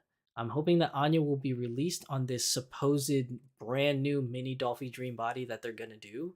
But we really, really don't know because Volks has been very hush hush. Ever since that one post, they only made one post saying that they were discontinuing Mini Dolphy Dream, and that was back in November, like November 14th, if I remember correctly, because I had to do research on it for the last episode of Doll Symposium. And they haven't said anything since. They've been tight-lipped, no news, no announcements, nothing. So I'm really hoping if they're revamping the Mini Dolphy Dream body, it will be released for Anya because it makes perfect sense for Anya to be a Mini Dolphy Dream. And that's really all I got to say about that. Although, no, one more thing. If she's going to be released, I do not know if she's going to be a pre-order project because Your was not a pre-order project. It was a click war. And if Anya's going to be released, I'm thinking, this is just my estimation here, that she's going to be released in the Kyoto Dolpa in August. I think the Kyoto Dolpa, which I think Kyoto this year is going to be Kyoto Dolpa 15, I think. I could be wrong. It might be. I think that's when she's going to be released. That's my estimation. I don't think she's going to be in the Doll Party 49, I believe it is, in December. I don't think she's going to be then. But if she is, that would make sense too because Your was released during the Dolpa in December. So for Anya to be released in Dolpa in December, that does make sense too. But who knows? We really don't know. I'm estimating Kyoto 15 in August is her release because to have it earlier than that would be too soon for the announcement. But then again, if it's going to be a click war, it may not be too soon. So who knows? But I really think she's going to be a click war. I honestly do. I don't see her being a pre-order project because I think Volks really wants to make them limited. Because if they really wanted everybody to own a Spy Family doll, Your would have been a pre-order project. Because yeah, I just really feel like if they really wanted it to be something that everybody can have and enjoy, they would make Your a pre-order project. But because Your is a click war, I think they really want Spy Family to be exclusive and hard to get to drive up prices in the secondhand market because Volks is all about exclusivity. So Anya, I think, is definitely going to be a click war, which is unfortunate, and I'm sorry to say that. But so for those of you, my chair just keeps sinking. Like, look at this. I'm this high normally. As the stream goes, I'm probably going to go down and down and down to this point where I feel it, and then I got to pick my chair back up. The hydraulic in this thing just really sucks. It's broken. But yeah, that's my take on that. Faye James says he would be cool. I want the whole set. I would too. Luxaria says, but Lloyd is an adult, and the only bodies Dolphy has are young. Yeah, you are right on that. He is a little bit older than Yor and Anya. But I don't think he's too old. It's not like you're trying to make old man Araki from Ghost in the Shell. Like, like you're not trying to make Genbo from Dragon Ball Z. Is his name Genbo or something? Like, it's not that kind of old. Like, he's an older gentleman, yes, but he doesn't have any stubbles. He doesn't have the beard thing, so Volks doesn't have to worry about that. He can be clean skinned. But he definitely does have the stronger cheekbones and the more square jaw kind of look, which Volks definitely does not have in their lineup at all. So they would have to make a custom sculpt, which is fine because all the anime collaborated dolls are custom made sculpts specifically for that character. So if they were to make a Lloyd, that sculpt, even people that don't like the character or Spy Family, I think that would sell because it would be the only real male head sculpt and a lot of collectors will want to buy him to make their own custom male character. And that would be a huge selling point for that character for a male doll too. So who knows, Volks, if you're watching this, listen to this stuff. Like, I think you really should make a Lloyd. I think there's many different avenues that the Lloyd would sell for. That could be a bonus or a plus for your company, but that's just me. What do I know? PMB Sakura says, I also would like the whole set. I wish they would do Subaru from ReZero too. Subaru would be a cool one to do to make a set because you already have Amelia from that show. You have Ram and Rem. They don't have any of the other girls. Beatrice would be cool if they released a Beatrice. What I would really like to see from ReZero, and I would definitely would try my best to buy, is an Echidna. If they release Echidna in Dolphy form, oh my god, I love Echidna. Like, even though she's a bad guy, so to say, and no spoilers. I'm not trying to give out any spoilers because I didn't finish the newest season of ReZero. I'm still watching it. I'm not done with it. But Echidna from ReZero, I would definitely jump on to buy Echidna. 100% I would jump on that. But yeah, Subaru would be good. That would be another popular male doll I think people would like. Just not for me. I absolutely hate Subaru as a character. Like, he annoys me to no end. I really hate Subaru. But I know there's people that like him out there. And for a collector, having him as part of the set would be definitely amazing. But will Volks go that route? I don't think so. I don't think Subaru is as popular a character to make for them for it to be profitable for them, even for collectors. The only reason why I say Lloyd right now is because it's only a 3-person cast, but also if they're releasing characters while Spy Family is hot, because Spy Family is still super hot right now. Like, if you haven't noticed, there's a big 3D board in Tokyo of Spy Family playing over and over. That's pretty awesome. So to jump on it right now makes sense to release a Lloyd Forger. And because he has that unique facial sculpt, I think that would also be a good selling point for him for collectors and customizers. Let's see. Luxeri says, I have a container that has all my resin male parts, and it's so funny when I first saw them. Yeah, the male parts. Super funny and super like detailed. Oh my god, I don't want to go too much into it, but some of the detail they put on those male parts, I'm just like, jeez. I was like, okay. I was like, all right. Like, I guess so. Luxuria says maybe she's MDD and Anya can be in the new body. That's what I'm thinking too. I'm thinking that the same thing. PMB Sakura says, I didn't like the MDD body that came with Rena Ryugu. I swapped her to a DDP body. Yeah, I can see that and not see that at the same time. Like, all those characters from When They Cry or Higurashi, they're young and they're small characters, so they look like they fit the MDD body, but I definitely can see them fitting the DDP body as well. Like, because the DDP is also small and slender, so it does make kind of sense to put the head on a DDP body on those characters. So I'm not really against that. Like, I think that makes sense. Not that I'm against it. No matter what body you should put your own heads on whatever body you want. I'm just saying, like, lore wise, it does kind of make sense to put them on DDP body as well. It's just unfortunate that the DDP body is not getting a lot of love right now. It's not getting a lot of support from folks right now. So I could see that body really dying. If anything, I thought DDP was going to discontinue, not MDD. So that was very surprising news for that. Okay, I think I caught up on all that was going on in chat right now, because I think that was a big topic and a big taboo topic to talk about.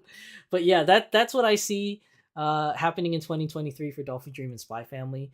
Anything else coming out in 2023 for the Dolpas? I don't know what else that they would release, because sky's the limit. I mean, they've been going through old characters and new shows. Like, I really don't know what they would release. Going on to my next topic, I want to talk a little bit about A-Zone. So A-Zone did announce these 2 characters in 2022 for a release date in 2023. So they're not really out yet. But you got this Megumi from Classroom Elite, and you have Marin from My Dress Up Darling. I don't know Megumi at all, so I don't really have much to say about her. Marin, I mentioned it in Doll Symposium. I said somebody make a Marin from My Dress Up Darling because it's pretty big right now. It's pretty fire. I think a lot of people would love to have her, and looks like A Zone made her. The problem I have with it is that she doesn't look that good. Is that a hot take? Oh my god, is that a hot take? She doesn't look good. Like I'm not gonna buy her because one, they released her on a line, a product line in A Zone that I believe is kind of dying, which is the another realistic character line. Um, so in this line of dolls, they're 1/3 scale dolls. They do borrow the AZO2 body, which is the new body that most of the dolls are on. But the thing about this line is that they have painted on eyes and painted on mouth. Like they're not sculpted mouth, it's not a sculpted eyes. There aren't like eye chips in there where you could change the color. And even if you don't want to change the color, like I wouldn't change the color of her eyes. But even if you wanted to, you can't. And the fact that they're not real eye chips makes it look weird. Like I don't like her eyes in this picture. I really don't like them. I don't like the fact that they're painted on and that they could chip at some time in the future when she starts getting older and the vinyl starts to get a little hard or rough. Like I just don't like it. Even though I don't know Megumi as a character and I've never watched the Classroom Elite or whatever it's called, her eyes are just so much better because they're actual glass chip eyes that are in there that you can remove and change out the eye color. Like, and the mouth is actually a sculpted on mouth that's been painted a little bit, but it's a real face. Like, and she's released on an actual line. So like I don't understand the choice of making Marin like this. It's really disappointing. Her outfit is nice. I like the outfit. There's nothing wrong with the outfit that she's on. That's the outfit I would assume that she'd be released on, to be honest. I like the fact that she has her strawberry blonde wig with like the pink tips. I absolutely love that. But I can't stand the face. I don't know why A Zone decided to release this doll on this product line and give her this type of face. I think that's a huge loss for this character. It's just terrible that they made that decision to release her as a painted face. It just doesn't look good. This face on Megumi looks so much better. Like it just looks better, like phonetic, like aesthetically. Um, let's see. Luxaria Altaria says she seems a bit off here. She does. And you could go through the website and look at her other photos. Maybe this is just a weird angle that they took her on, but I really, no matter what pose they put her in or what angle they took her picture, I just don't like it. So it's all painted. Ouch. Yeah, that's poor choice. Megami looks very good. Yeah, it's a poor choice on Azone's fault. I think they had a big chance to make a lot of money from a very popular character right now. Not as big as Spy Family, I'll admit. But My Dress Up Darling for 2022 was a big deal. A lot of people loved it, especially myself. I loved it, and I really wanted to jump on buying a Marin figure, but like a Marin doll. I mean, but this Marin, I don't like it. I love the fact that they did her hands painted with her nails like that and her ring because that's how the character looks. It's so good. But the face, again, the face. Why the painted face, A Zone? Why? This character is gonna sell. It's not like it's not. It's gonna sell because hardcore modding fans will be like, this is the only way I'm gonna get her because she's only gonna be released in this. And maybe they don't want to pay for someone to custom make a modding, but she'll still sell out. I guarantee she'll sell out. But I believe that her popularity will be much, much bigger if she actually had a sculpted face with eye chips. I really, I really feel like she would sell more, a lot better if they did that. They would sell many more copies of her. And even if they sold out like hotcakes and they didn't make a lot of them on the secondhand market, I believe modding would go pretty well. Like people will be searching for modding on the secondhand market a lot if they only did it right. And it's not totally horrible. Like she still is recognizable. You can tell that it's modding. I just think it's a poor choice that they use painted eyes and painted mouth for this character. I think that was a poor choice on their end. I don't know why Square Enix approved of it, because in order to get a license for a character, the company has to approve. And I don't know why Square Enix approved this. Like, I don't know why they spoke with Azone and then they said, "Oh, this looks great. Yeah, release it like that." Especially when Square Enix has already done license collaborations with Volks to release 2B, 9S, and Ishtola, and they can already see the quality difference for those three characters that are Square Enix characters with actual sculpted faces and actual eye chips that look absolutely amazing. And then they go to Azone, and Azone has the capability of doing the same thing. My Kano doll has eye chips, and those eye chips are amazing, especially with the little snowflakes embedded inside. It's amazing. So Azone has the ability to do it. They can make beautiful characters with sculpted faces and eye chips inside. Why did they go this route with the painted face? Why? I don't get it. It just doesn't make any sense to me. Now, I could be 100% wrong. Maybe the face is not painted, but you could tell pretty easily from the picture that it's a painted face. And if you go into her product description and you Google Translate it, for those of you that can read and write Japanese, maybe you can clarify this for me. But when I Google Translate her character page, it mentions the wig, it mentions the body, it mentions the bust size, it mentions the clothes or everything. It doesn't mention the eyes. And if you look at every single detailed description of an Azone doll, when they have eyes that you can remove, it actually says in the description either eye chip or eye bag. That's how the Google Translate translates it. It says eye chip or eye bag. And if you go to Marin's special page and you look on the info thing, that's not listed. If you go to Megumi's page for the Classroom Elite, you actually see it. It says eye bag in there, which means it's an changeable eyes. It has eye chips. I don't know why they call it eye bag. It's probably just a Google Translate problem, but whatever. But that's how I know that Marin has a painted face, because it 100% looks like a painted face.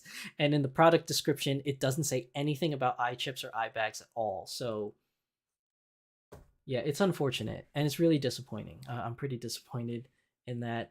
She's a pretty looking character, but would I shell out $500 for a painted face character? I don't think so. It's just not in the cards for me. A lot of Azone's older dolls, like the Haruhi Suzumiya dolls, the Faint Grand Order dolls, they all had painted faces as well. The eye chips in dolls' faces, and the sculpted face is a new thing that they've been doing ever since the 1/3 Happiness Clover line.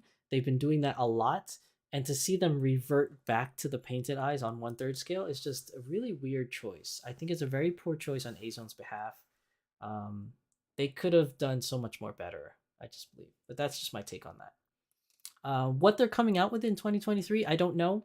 The best indicator, and I will definitely mention it on the Doll Symposium when it comes to that time, but Wonderfest, which I think is in July or August. In Wonderfest, I think there's a winter Wonderfest too. Please correct me if I'm wrong, chat. I think there's a winter Wonderfest and a summer Wonderfest.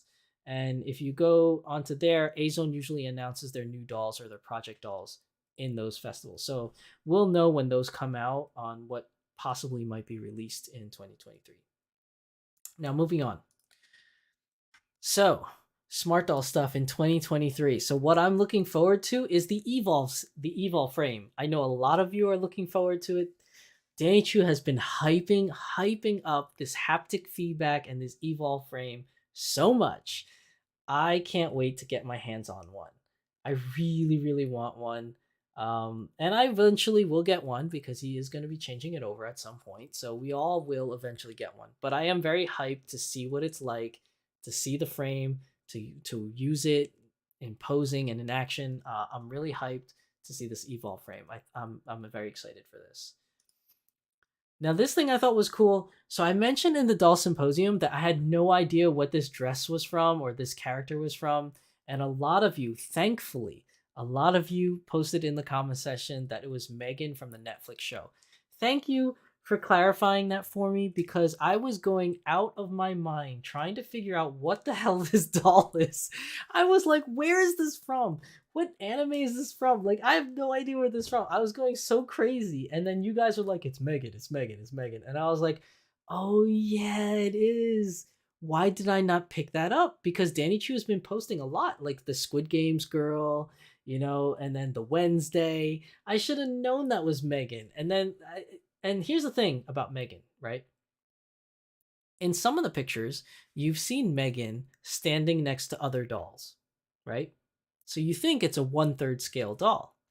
But then in this picture, if you look at her comparatively to the stairs, she's pretty big. I'm thinking she's a Smart Doll Plus. And then there's another picture here of a Smart Doll Plus. Now that's not Megan's face, but if you look at it comparatively to these dolls over here, these are the regular ones. This is most definitely a Smart Doll Plus. And what is the outfit that they're doing? You see this outfit on the Smart Doll Plus? That is Megan's outfit. This is the prototype. They're making a prototype. So this is either the 1/3 scale Megan or the plus size Megan. I'm thinking this is the plus size Megan, and I don't know if he's going to release it. I highly doubt he's going to release it. This is probably just a passion project for him, but I think it's just interesting that he's making a Megan in plus size, or already made in plus size. We know 1/3 for sure is made because we've seen it in multiple pictures. But I feel like this looks like a plus. Like, look at the stairs. It starts here. That's 1 step. That's 2 steps. That's about 3 steps worth of height. Because perspectively, I don't think she's as tall as the 4th step. It's the distance from the camera of the doll. But realistically, if you were to take away that aspect ratio of it, I think it could be just shy of 3 steps, which is a Smart Doll plus size. There's no way a regular doll is almost 3 steps tall. So I don't know, maybe a Smart Doll Plus. I just thought that was very interesting that I just wanted to talk about. I was like, look at this Smart Doll Plus thing. Faye James says, Megan from the movie, you mean? Yeah, Megan from the movie. The Netflix movie Megan. That's where this doll is from. I was losing my mind trying to figure it out. And thankfully people in that watched the Doll Symposium was able to put it in the comment section, and I feel so much better because I was having a nervous breakdown just trying to figure out where the heck it was from. Luxaria says, based on the size of the stairs. Yeah, I that's what I'm thinking too. Based on the size of the stairs, I think it's a plus. And based on this picture here, that is 100% a plus. And that is Megan's outfit that they're prototyping. So I don't know. Not that it matters, because I don't think he's going to release it at all. But I just thought it was a fun thing to talk about, like that because he posted these pictures in 2023, and I just thought it was a really interesting thing to talk about. Now, here's the big thing I want to talk about. Danny Chu posted this picture in the same post of all these dolls. So you have Megan, there's the 1/3 scale Megan, there's the Wednesday, Batgirl, then you have Supergirl, and look over here. You have the Squid Games girl, then you have C2 and Naruto. This is the first time ever Danny Chu has released a picture of C2's face. Now, granted, it's very far away and you can't tell, so I zoomed in as much as I could. This is what we're seeing so far. So Naruto, we've seen a lot of prototypes of Naruto. I believe that they changed his face from here, from the original prototype. Danny Chu posted a picture of Naruto a long time ago, like during the pandemic, the beginning of the pandemic. He posted a picture of his face, so we all saw what Naruto looked like and the plamo hair. But this face is totally different than the prototypes that we saw earlier. Like, this looks a little bit more, how do I say, oval shape? Like, it's more triangular in shape rather than rounded face, which is really nice and really cool. I really like the darkness around his eyes, like the dark mascara and the whisker things. Again, it's not a very clear photo, but it looks really good. Naruto looks really, really good. And then the C2. This outfit is amazing. This looks so good. The face, it's hard to tell. I can't really see her face that well. in this picture, it almost kind of looks like an anime North kind of face. Like it looks like anime North. I'm not really sure, but that's what it looks like to me. I don't know though. But she looks pretty good. She doesn't look 100% like C2, but that could be because I'm blowing up the face and it's getting distorted and it's a far away picture. I really would like to see like a close up, head on view, clear picture of her face to really be able to tell that it's C2. But from this photo here, it looks like her. You could tell that it's C2, but it looks a little different than her anime face slightly. It looks more like an anime North. Um, but who knows? This could still be a prototype picture because, and this could be a prototype because both of these characters, we have not seen a final version for either of these characters. We know that Danny Chu announced that C2 and Naruto will be released in 2023. That much we know because he announced it. Although, just because he announced it doesn't necessarily mean that we'll see it, because he did post at the beginning of 2022 that C2 would come out and she didn't. So if we really want to go way back, in 2018 he announced C2 and it's already 2023 and we still don't have her. So really anything could happen, to be honest. So this is the first glimpse, the very first glimpse that we're getting of her face. The doll looks really good so far. It's just the face. In order to make a final determination of if I really like it or not, I really need a clearer picture and a nice close up of her face. And especially the fact that we don't even know, we have no idea if this is the final version or not. We have no idea. So it could change at any moment because I could tell you with 100%, this does not look like the original Naruto face that he released years ago. This definitely changed. So take it for what you will. This is our very first glimpse of C2's face that we could tell from right now. So get hyped, people, because an original a version of C2, or not original, a final version of C2 will be released sometime this year. We'll get to see the actual version when Danny Chu decides and when Sunrise decides that C2 should be released. And when that finally happens, obviously we're going to get the final version product photos and we can really determine, if she looks like C2 or not and how good she looks. But so far, prototype wise, I think she looks pretty good. She does give me a little reminiscence of Anime North, but as a prototype, it looks pretty good so far. I do want to see. I can't wait to see the final version of it. And Naruto looks pretty damn good so far too. He looks really good. Now, obviously, the Naruto is the older Naruto. If you watch season 1 of Naruto, he's like a kid. This is definitely not season 1 Naruto. This is older Naruto, I had a kid named Boruto kind of Naruto. So yeah, that's definitely that Naruto in this picture here. Luxaria says, Danny Chu's collection. I think CC wasn't released because Danny wants her to be in the new Smart Doll body. That's probably true too. That is probably true that he wants to release her on the new Evolve frame, which I'm totally game for. I would love an Evolve frame, and I would love the Evolve frame to be in a CC. So I'm 100% game for that. The only thing that I'm not sure about, well, I shouldn't say I'm not sure, but one thing that is up in the air, which I think will never ever happen, but I'm gonna mention it just because I think it's an interesting tidbit, is that the original release of Code Geass's Lelouch was in Milk, right? And a lot of the original anime collaborations were Milk.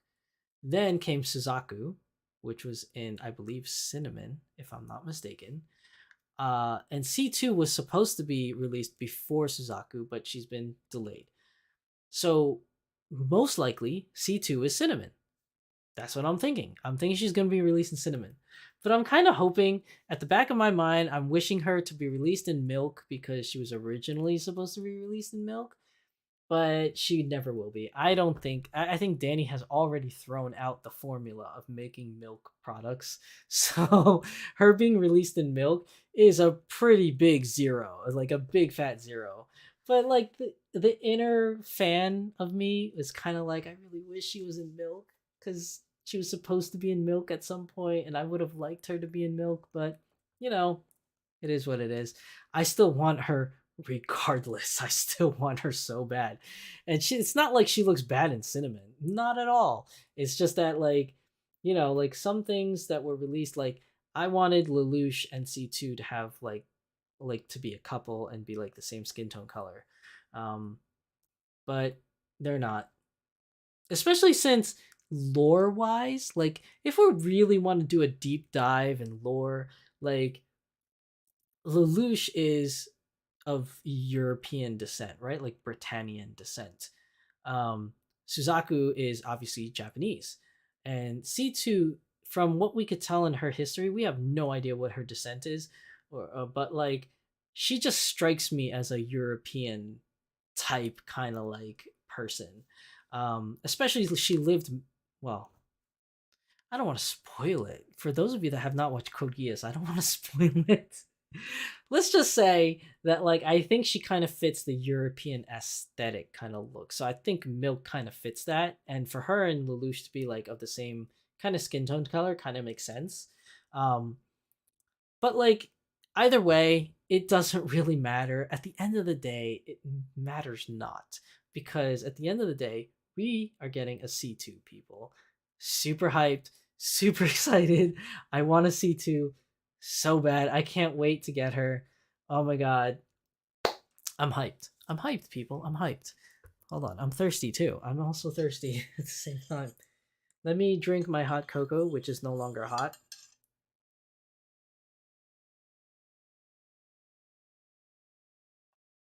Okay. All right. So let's see. Luxeria says maybe if character is limited, Danny can do milk, but it's a bit. Yeah, I don't think even in a limited supply, I think he's never going back to the milk skin tone color. I wish that he would do like seasonal drops. I really do. Like seasonal milk drops would be totally awesome. But Smart Doll is a very small company with a very small staff. For them to make all these different things is already so much on their plate. You know, like to do blue and then starting to phase out blue, I guess, and then gray, and then you have tan and cocoa and cinnamon, and then you have all these products that Danny Chu likes to do. Um, what happened to my stream? Oh no, I thought my stream like shut down for a second. No, we're good. We're good. Okay, but to have like all these things, and then they don't have much in the way of storage. They have the first floor, second floor, third floor. They have another storage facility somewhere else, but like it's not like Volks. Like I imagine that Volks has like a gigantic warehouse for this stuff. Like, and Smart Doll does not have that capacity. Could they at some point? Probably. But does Danny Chu really want to scale his business that big? I don't think so. I really don't think so. Even if they made enough money to scale up their business to be as big as Volks, I don't think that's what he wants. I think what he wants is to remain a small, family oriented company. So for them to do anything more than what a small team can do, I don't think that they're going to go that route. So to see Milk come back as seasonal, as much as I want it to, I don't see it happening, especially with all the stuff that they're doing. Let's see. Batman Jackson says, I was okay with blue coming out before green, but not gray coming out of left field. I need a gray girl to turn into Frankenstein. Yeah, I thought so too. I really thought the next one was gonna be Galaxy Green, but he changed it to Galactic Gray. Like, cause if you really look on his timeline, he posted blue, right? Interstellar blue. And then the next color that he posted that he was hinting at was green. Like you saw a lot of prototypes of green that he was posting of, and you really thought that there was going to be like this. I think he even said it was Galaxy Green or something like that in one of the posts, like way back in the day. But I don't know. And then like out of left field, when blue started coming to an end and he started making the announcement for the new color, I really thought it was going to be Galaxy Green.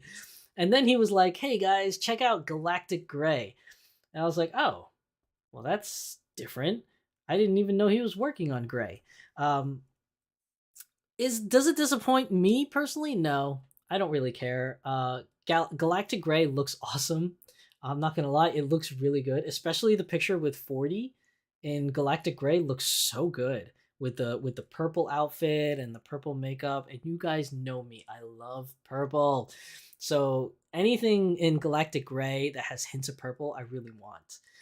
Again, I can't buy it because I really want to go to Japan, so I'm really trying to limit my spending. C2, I have money put aside for C2, so that's going to be definitely one doll from Smart Doll I'm 100% buying. Um, as for the rest of 2023, I don't know what dolls I'm going to buy. I don't really have anything saved up for a second doll. So I don't know because I'm really trying to save up for my trip to Japan. So really, I only have anything in my budget for C2. If there's like another announcement of a doll in 2023 that I really, really want, I don't know what I'm gonna do. I'm probably gonna have to figure out some kind of financing or something in order to get one. But my chair is dipping again. See, I was lower again. So I don't know. We'll see. We'll see what happens in the future. I really don't know. But yeah, Galactic Gray kind of came out of nowhere. But it's still really cool. But I would have liked to see what he was doing with Galaxy Green. He may have postponed Galaxy Green because maybe the kind of green he was going for, he just couldn't get the right mixture to get the color of green that he was looking for. So that could have been another reason why. And like they were working on as a side project as gray, and it just turned out that maybe the gray came out exactly how they wanted to, and they just couldn't get green the way they wanted green. So then they decided to release gray. That's just my take on it. That's what I think possibly happened, but who knows? Faye James says, like father, like son. Is that in response to the Frankenstein? Is that what you mean? Like father, like son? That's what I'm assuming it's going to be. So let's see. So that really brings me to the end of what I think is going to happen in 2023. So another thing I want to talk about, other than that, for doll stuff, I want to talk about my plans specifically for 2023. I plan to go to a lot more conventions this year than I did last year because supposedly the pandemic is starting to go away a little bit. It's still around. Don't get me wrong, it's still around. I hear numbers are going back up again in China and some other places. I hear Japan is starting to kind of get it under control, I guess. But and in the US, here in the US, people are pretty much walking around and acting like COVID doesn't exist for the most part. Um, when I go out in public, pretty much everybody is not wearing a mask. There are no masks on anybody. I am one of the remaining few people that wear a mask when I go out. That's a personal preference for me. It's like a safety blanket. A lot of people make fun of me at work because they're like especially like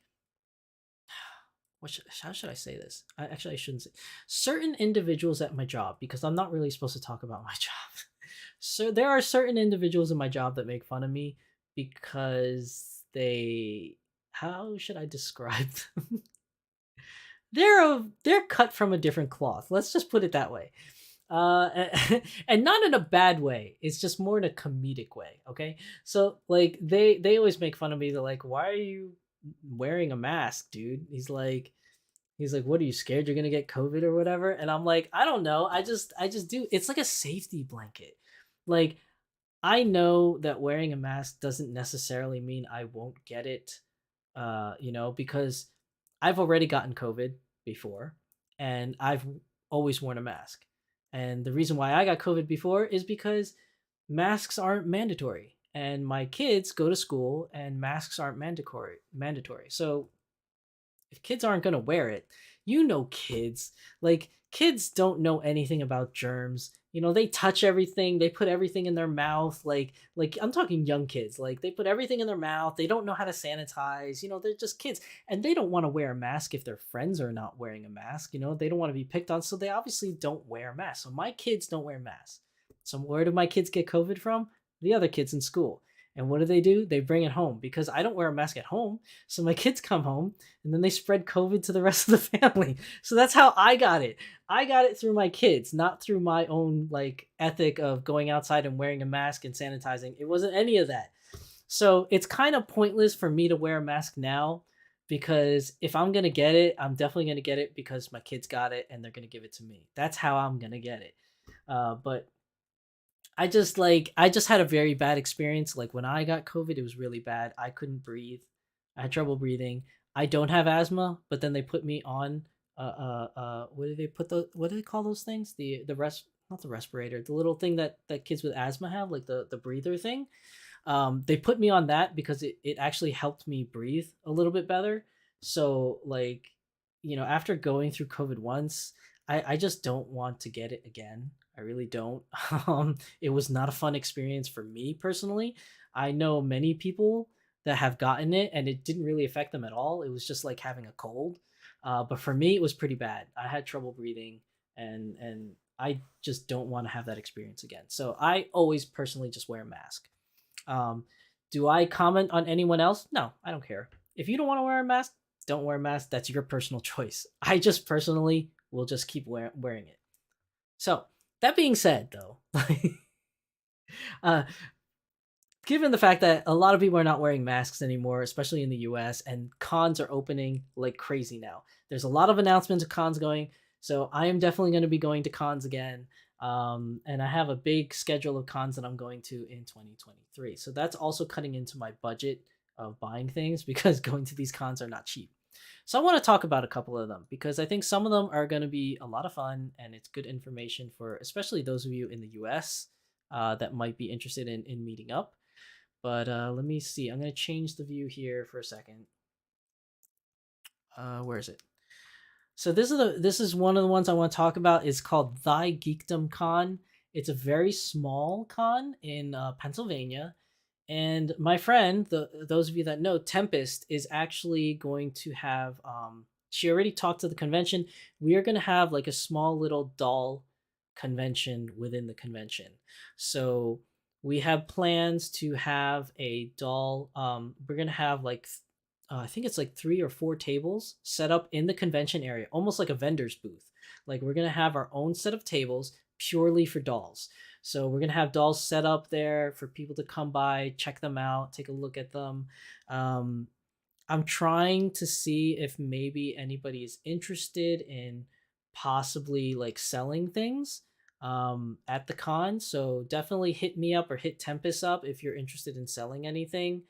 Maybe we can work something out to get that done at the con. But we're actually going to have our own booth there for people to kind of hang out. And, you know, for anyone that lives in the Pennsylvania area, the New Jersey, New York area, that it's an easy drive for you. Maybe this is a really cool place to actually have a doll get together and a doll gathering because instead of just going to a regular con where we just meet up and hang out, we are actually going to have a doll booth at this con. So there's going to be a doll specific area in the convention center. And if you guys want to come out and support us and you know just hang out and talk about doll stuff and just have a good time, please come out to Thy Geekdom Con. It's going to be May 26th to 28th in 2023.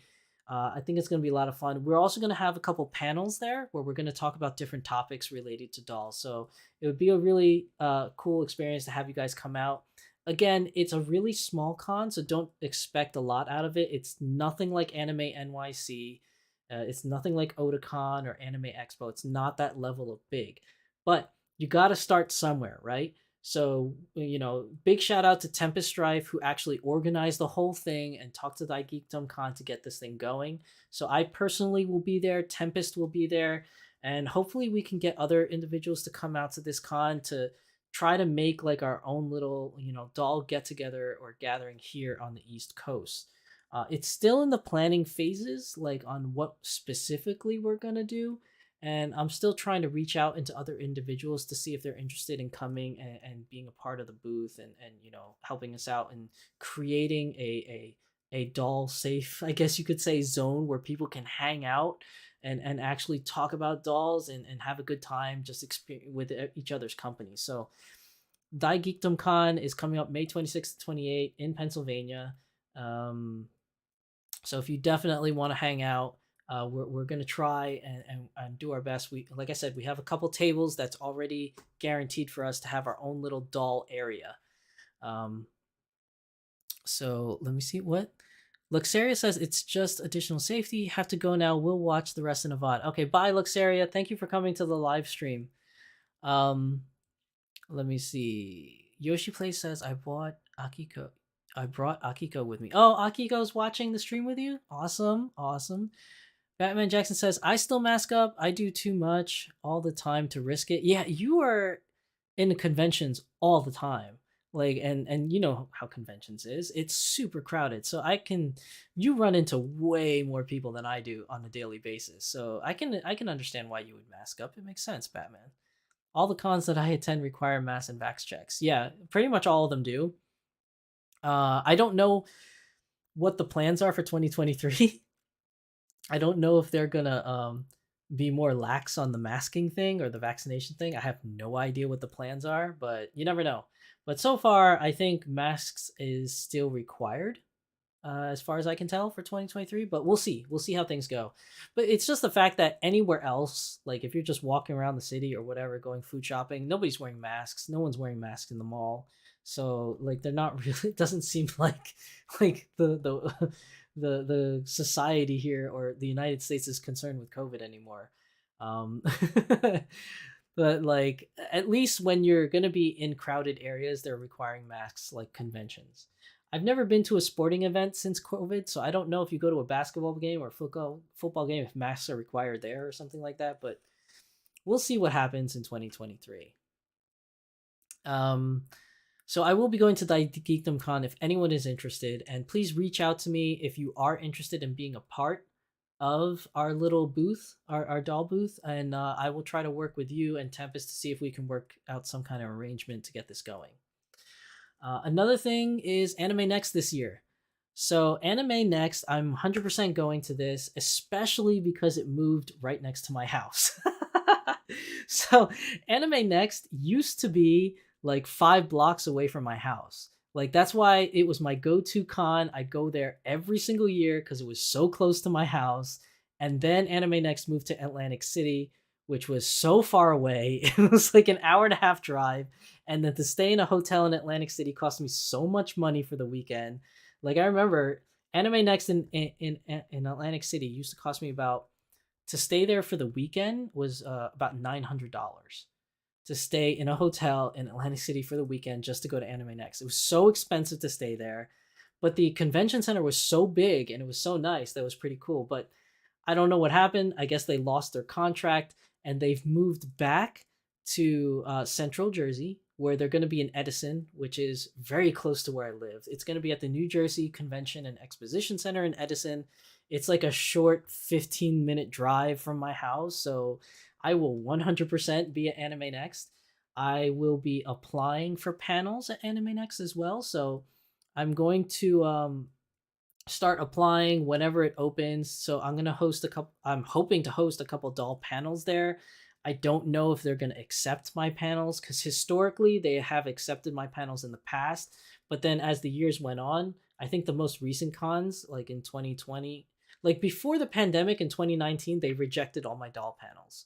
But in 2017, 2018, and 2016, 2017, 2018, I hosted a lot of doll panels at Anime Next. 2019, they rejected all my doll panels at Anime Next.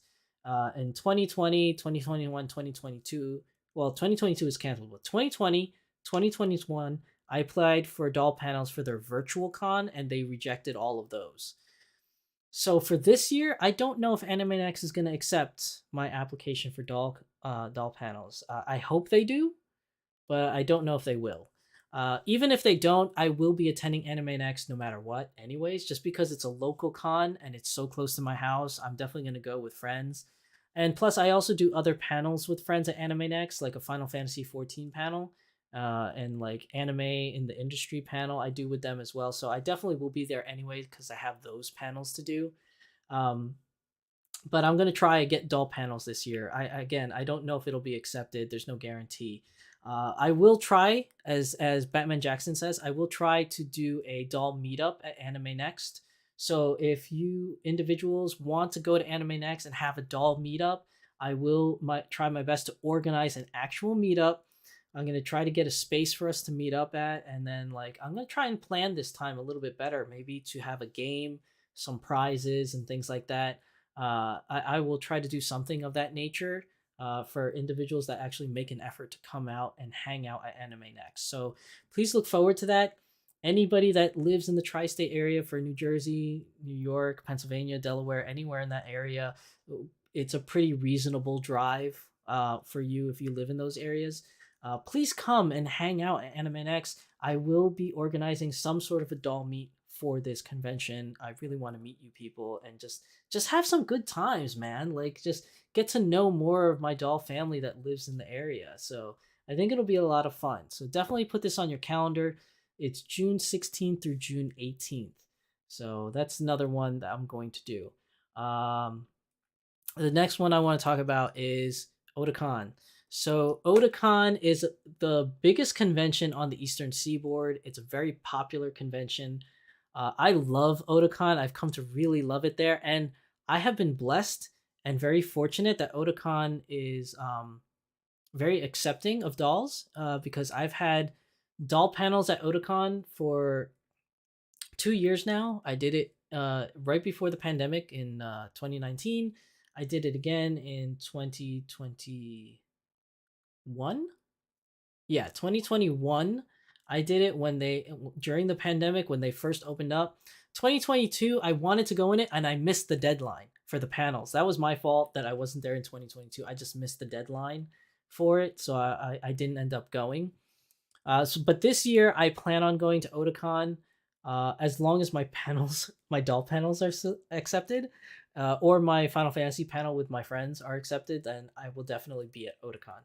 So I will keep you guys up to date if I'm going to be there or not. But if I am attending, I will try to do a doll meetup for Otakon for anyone that wants to be there. So if I get accepted to Otakon, I will be there. I will host a doll meeting at Otakon as well. Otakon is located in Washington, D.C. So for those of you that live in that area, so like the Maryland area, Delaware, Virginia, North Carolina, even Georgia, I think it's in good driving distance from there. So if you guys want to come out and you're part of that community, come out to Washington, D.C. for Otakon in July 28th to July 30th. I will try my best to be there.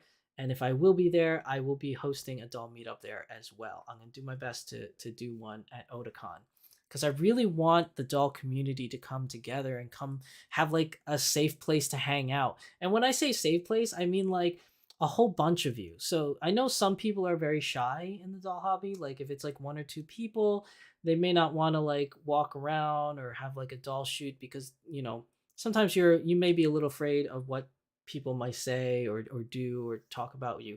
But I find it much better if you have a large group. Like if you have a large group of people all with the same hobbies and everything and the same likes, it's a lot easier for people to kind of group up and get together and have a lot more fun and be more confident about their hobby and about their love for these dolls when you're in a big group. So that's why I'm trying my best to organize these little meetups at the conventions that I personally go to. Batman Jackson says having a meetup at Otakon will be easy. We can host it in Artist Alley where I'll be there anyways. Can we though, Batman? Because I don't know. Are we allowed to just have large group gatherings in the Artist Alley? Like I know the Artist Alley in Otakon is huge. It is a big area. But like con staff wise, are they gonna like get mad if we just like have a big group congregating like in the corner of the Artist Alley? Like I just don't know. She says there's always artists with their dolls on the tables. Yeah, I've seen that a couple times. I was thinking like if I'm gonna organize an Otakon meet, I was thinking about hosting it in one of those Like, you know, in Otakon, if you go to the third floor, there are those areas with the tables next to the windows with all the chairs and tables where we can display our dolls and there'd be good light. We could do that in those areas, or some of the hallways have like big hallways with windows and tables that we could set up. And those areas are really really big areas because sometimes I go there just to relax and just be left alone and just to, you know, woosah and like get my thoughts together before doing a panel because those areas are usually quite empty. So I was thinking about doing it there, but if we can like get Otakon to like kind of like let us have a little area in the artist alley, I think that would be an amazing place to do a doll meetup. But if not, I'll try to organize something small in like one of the little alcoves in the convention center because those are usually somewhat empty, and I think that would be like a good place for us all hang out and display our dolls and just talk overall doll stuff. So for those of you in the area that are interested, check out Otacon's website. It's already live. You can register for Otakon if you want to. I think the hotels you can see here is already live. You can book hotels now. So definitely check it out. Even if you're not gonna hang out for the doll stuff, just Otakon is just a great convention. It's the biggest convention on the Eastern Seaboard. It's got pretty much everything you can ever want in a convention is there, except for a doll side. I'm trying to change that, but like they don't really have like a doll thing. Like we don't really have a doll con in general. This is why I'm trying to start doing these meetups to try to get something started, at least for us here in the East Coast, because we don't really have anything. We don't have a Dallas Doll Con like Texas does. We don't have a, what do they call that? The PNJ doll expo in Seattle. We don't have anything like that here on the Eastern Seaboard. So I'm trying my best to try to like work something out. And again, big shout out to Tempest Strife for trying to organize something with like Geekdom to try to start an actual doll thing going on over there. So we're gonna try. I'm trying my best, and I'm trying to work with other individuals to try to see if we can get our own doll convention, or at least our own little like doll hangout at a convention. So we'll see how that goes. And then like lastly, Anime NYC. I will be attending Anime NYC next year as well. I can't do any panels at Anime NYC because apparently I get rejected every year. And every year, like not every year, but one year I sent a question to the panels department asking, you know, like what it is that they're looking for in a panel, like what can I do to best, you know, make myself more interesting for a panel, like what I can do. And basically what they told me was they're mostly an industry type convention. So a lot of the panels that they have there are from industry people. Um, like you know, like you'll have like Smart Doll had its own panel because it's a company. You know, Bandai has its own panel. You know, the Fate people have their own panel. Like it's mostly panels for industry. There's a couple cosplay people, but that's kind of like industry because most of the cosplay people they have are really well established cosplayers that are pretty famous in the scene. You know, like they don't really have normal fans doing panels. There are some, but it's very few and far between, and they must have really impressive resumes to get panels at Anime NYC. I've been trying every single year to get a panel there, but they just they haven't accepted me yet. But I will be there as a fan. So I will go to Anime NYC as a fan, and like I did last year, I will do a get together. I will host some kind of get together at Anime NYC so that we can all have a place to like hang out, take pictures, just like we did last year. It was a lot of fun. We had, for me setting up a meetup last minute, we had a big turnout. There was a lot of people there, and when I say a lot, it was like 10 people. But we had a lot of dolls. We took up a whole table worth of dolls, and it was great. We had a lot of people come up to us asking about the hobby that wanted to get into it. It was just really really good fun. So I will be there at Anime NYC again next year, which is going to be November 17th through the 19th. I don't have any plans to go to any other convention in 2023. Um, there may be one other one that I might go to, but I'm not mentioning it only because it's a really big if. And right now I'm only mentioning the definites that I'm going to go to. Well, aside from Otakon, but Otakon is almost a definite. Um, but yeah, there may be just one more convention I might go to, but I'm gonna keep that on the back burner because I really don't know if it's gonna happen or not. Batman Jackson says, for how big Anime NYC is, it's crazy that they only have like 4 panel rooms. I know, right? The Anime NYC only has 4 panel rooms. Now, most conventions that are small conventions usually have 3 or 4 panel rooms. Like really small conventions, they don't have many panel rooms. And I've been to a lot of those because small conventions will usually accept almost anybody. I'm sorry to say that. I don't mean to be mean. It's just I've done a lot of doll panels in small cons because they just don't have a lot of panelists like applying. But they usually only have like 3 or 4 panel rooms.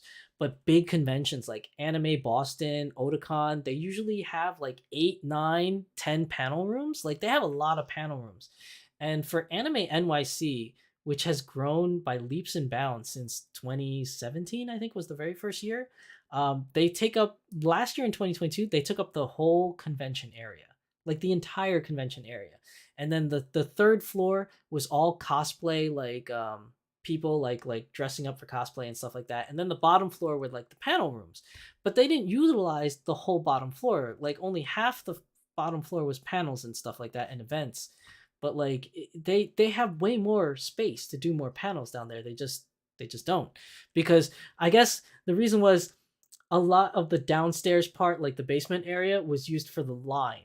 So for those of you that went to Anime NYC, the line that you had to wait in was in the basement. It started outside and then it got inside into the basement and it put you in these long zigzag lines, and it was just super super crowded and super crazy. But I'm grateful that they did that because we didn't have to wait outside in the cold. We actually got to wait inside. So I guess if they got rid of that to put in panel areas there, then everybody would have to wait outside, which would suck to be waiting out in November in the cold. But I mean, it is surprising that they only have 4 panel rooms for such a big convention. Like that is really surprising to me as well. But yeah, that's my plans for 2023, at least convention wise.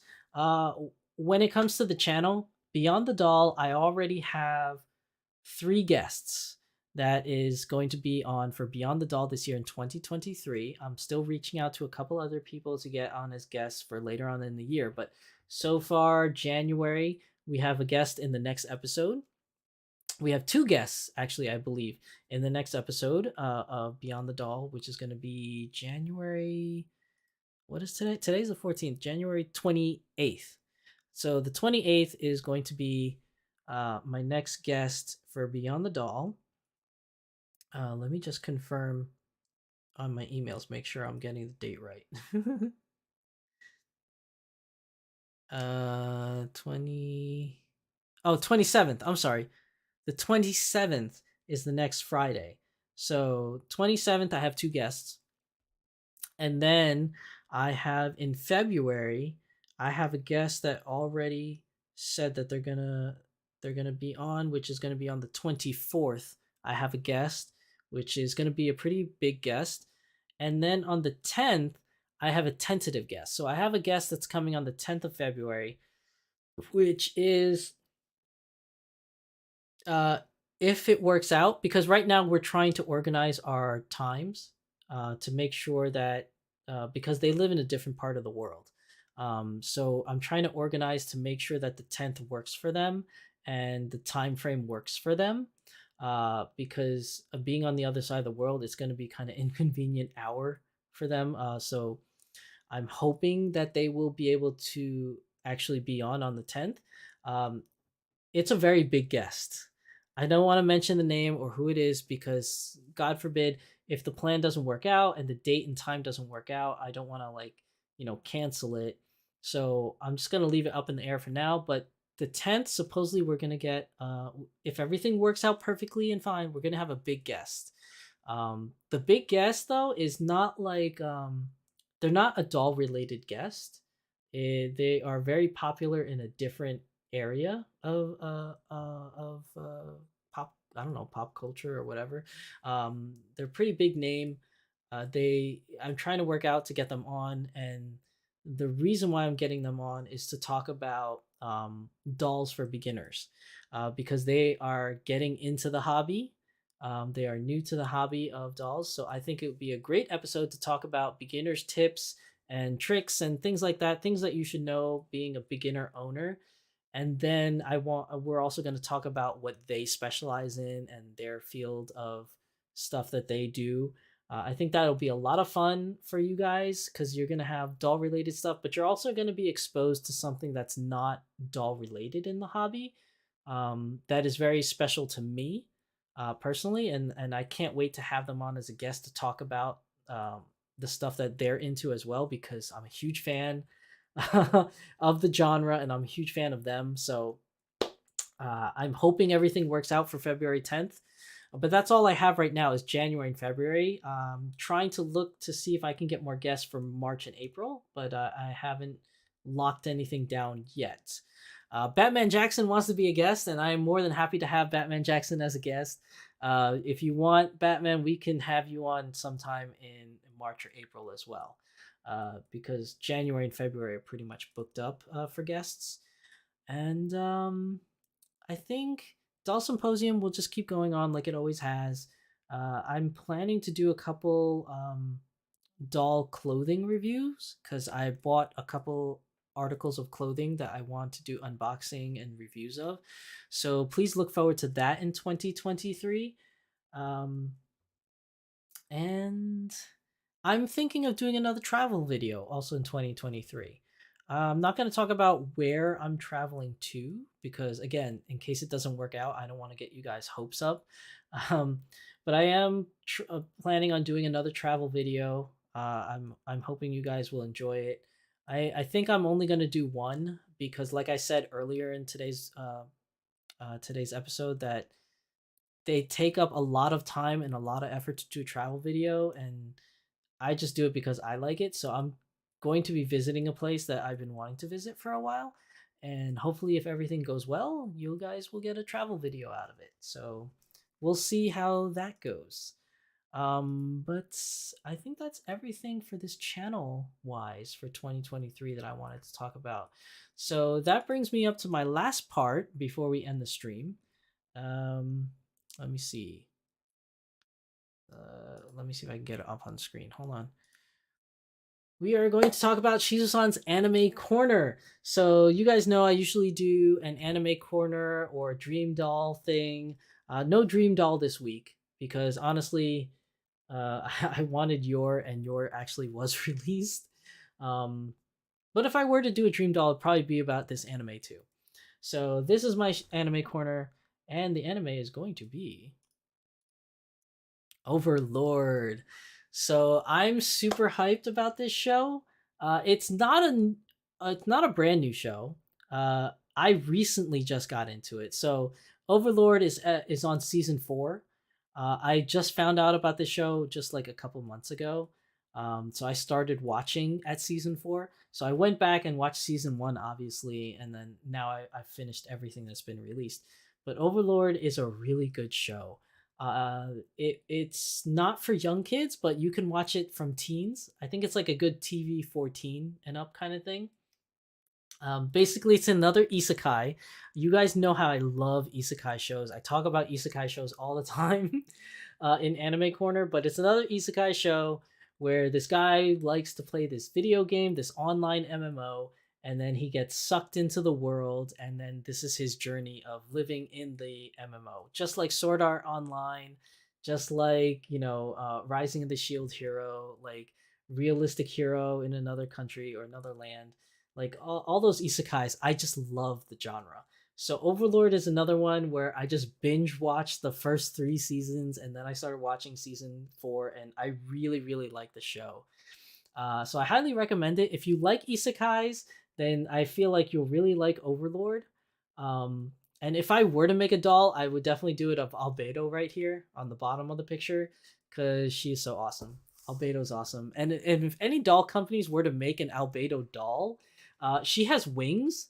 So I don't have any dolls that have wings. So if a doll company wanted to make an Albedo doll with wings, oh my god, that would be amazing. I would love to have Albedo.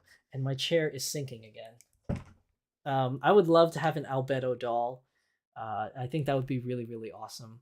But this show is just really good. If you like isekai, definitely check out Overlord. It's a great show. Let me see. Batman Jackson says, I've thought about doing little vlogs, like 5 minutes edited together for all the cons I go to. You should, but I'm not sure it'll be interesting. I feel like it could be interesting because you go to so many conventions, Batman. Like so many conventions. And like the amount of convention stories you have, like it's just amazing. And there must be so many things that you have seen. I mean, how many you go to really? Like 20 a year? Like 25 a year? Like how many do you go to, Batman? Because you go to so many. I see you at almost everything. But yeah, I think you should do a little travel, like a little vlog of like what it's like to be in a convention or your experiences at a convention or something like that. I think you like. I think that would be good. I would watch it. PMB Sakura says you need to check out Isekai Quartet. Isekai Quartet. I've never heard of that one. What is that? Hold on. Now you got me curious, right? So I'm like, I need to hold on. Isekai Quartet. Let's see. Let's go back to my internet thing here. I'm gonna Google it right now because I love isekais. Isekai Quartet. Oh, look at that. Yeah, there we go.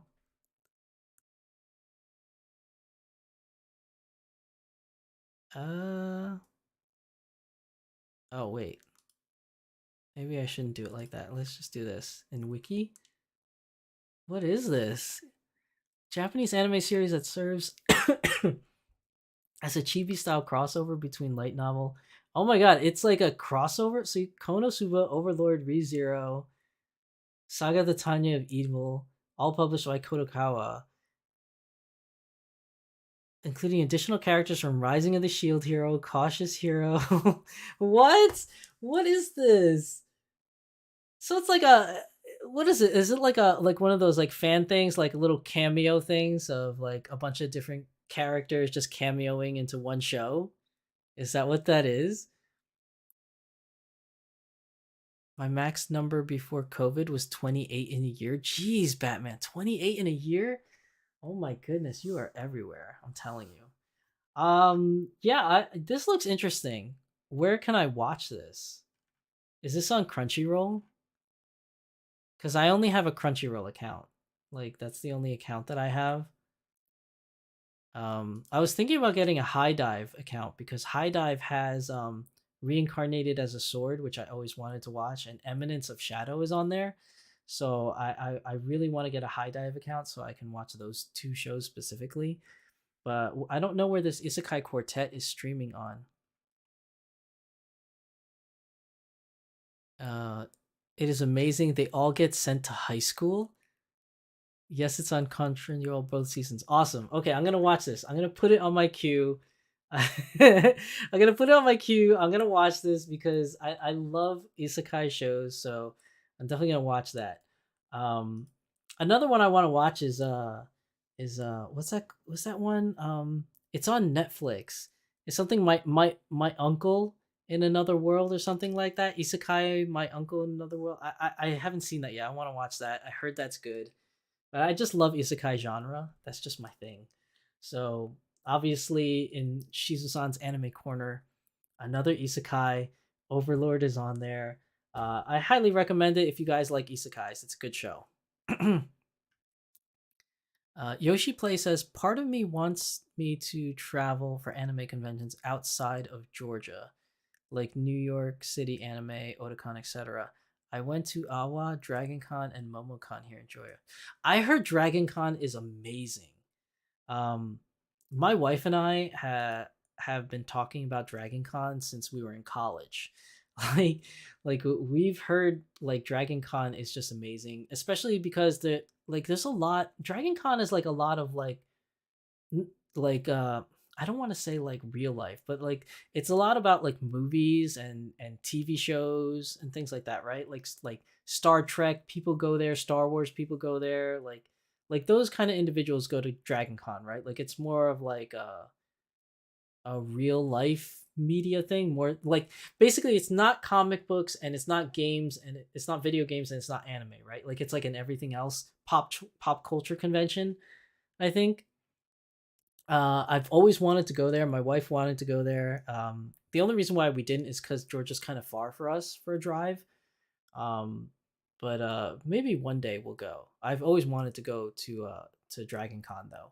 I've heard about MomoCon, but again, it's kind of far, and I don't know what Awa is, so I haven't been to those.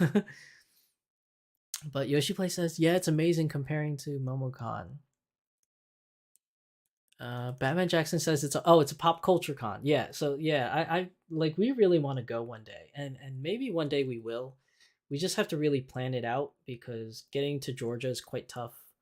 We don't normally fly; we usually drive places, mainly because driving is cheaper.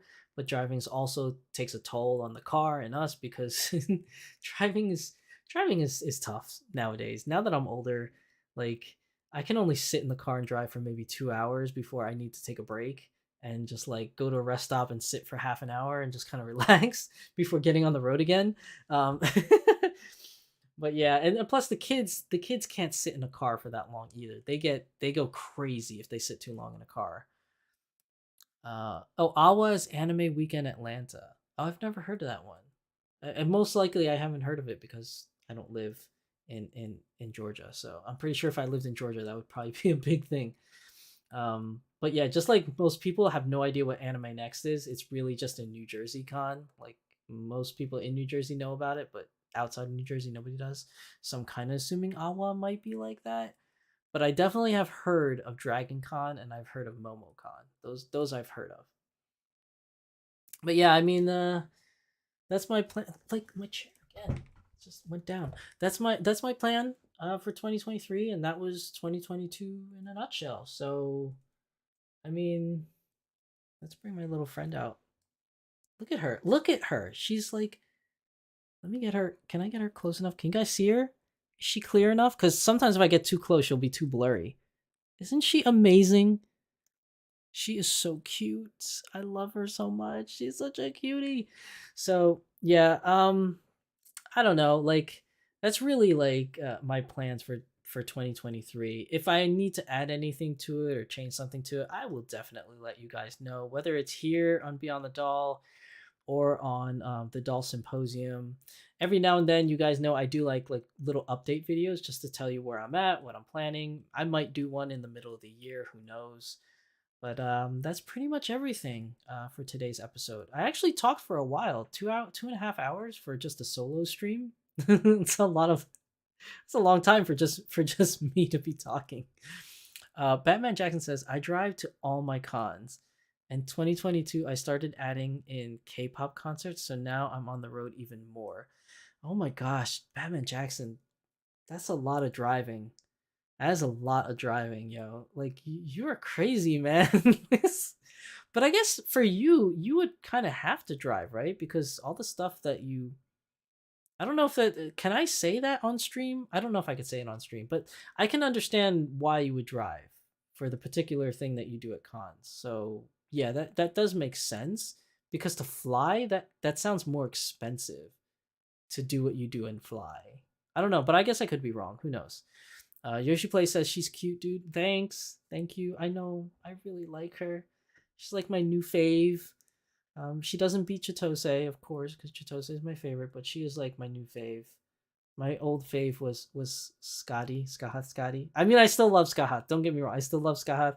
I still love my Makoto, but it's just Ishtola looks so good.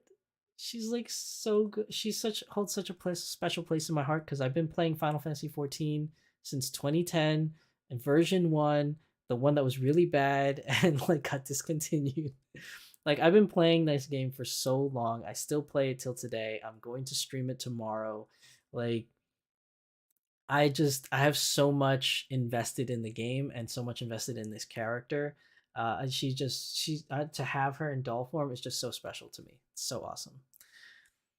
Batman Jackson says, funny enough, I hate driving. Yeah, I hate driving now. When I was a kid, I used to love driving because it was freedom. I can go anywhere I want, but now I hate driving. Batman Jackson says, and yes, because I sell in Artist Alley, it's best to drive. So yeah, okay. Yeah, I figured as much. because you have to lug all that stuff around. So driving is probably the best way to do it, if anything. Okay, so that's it for today's episode on Beyond the Doll. As always, I am your host, Shizusan, and my beautiful assistant is the very lovely Yustola. I need to get a lint roller for her because when I put her together, all the little, for some reason, when you have short wigs like this and there's like little tiny hair pieces, they fall out. I don't know why. So there's these little hair pieces all over her dress, and you could so see them because the dress is black, so it really sticks out. I really need to get around to putting a lint roller on her and getting some of these things out of her dress. But yeah, I mean, like, that's it for me today. Thank you everybody for watching. Thank you everybody that attended live and participating in the chat. So, thank you Yoshi Plays, thank you Batman Jackson, thank you Luxaria, thank you PMB Sakura. Big shout outs to all of you, that participated. Faye James, White Rose, thank you all of you for coming to the live stream and participating in the chat. I had so much fun talking with you guys, like I always do. I always love talking to you guys on these streams. It's so much fun. So yeah, that's it. So next Friday will be the Doll Symposium. So we'll get some good news to talk about next week. And then after that, we will have our first guest of 2023. You'll know who they are once you see them. They're pretty big in the doll community. And I can't wait to talk about them with the stuff that they do for the doll community, which is a lot actually. So it'll be a lot of fun for our next guest. You definitely will have a good time. So thank you everybody for coming. Again, thank you. I can never say thank you enough. You guys really make doing YouTube and doing these videos so worthwhile, to talk with all of you and being able to chat with you in these live streams, and to see how much love you guys give me and my channel and so much support. I really, really appreciate it. It gives me the strength to do what I do, on days where I'm either too tired or not in the mood. Like, you guys really are so supportive, and I really appreciate every single one of you. And for those of you that are watching this, not live, but on the VODs, I appreciate you too. Because I know that the time frame that I stream on is not the most convenient for everybody. So the fact that you take time out of your busy day to watch this, on another time frame, when it's more convenient for you, thank you for supporting the channel, and thank you for watching. So that's it for today's episode. So please like this video, share this video, comment if you're watching this on the VODs. I'd like to talk to you in the comments as well. Take care, everybody, and have a good night.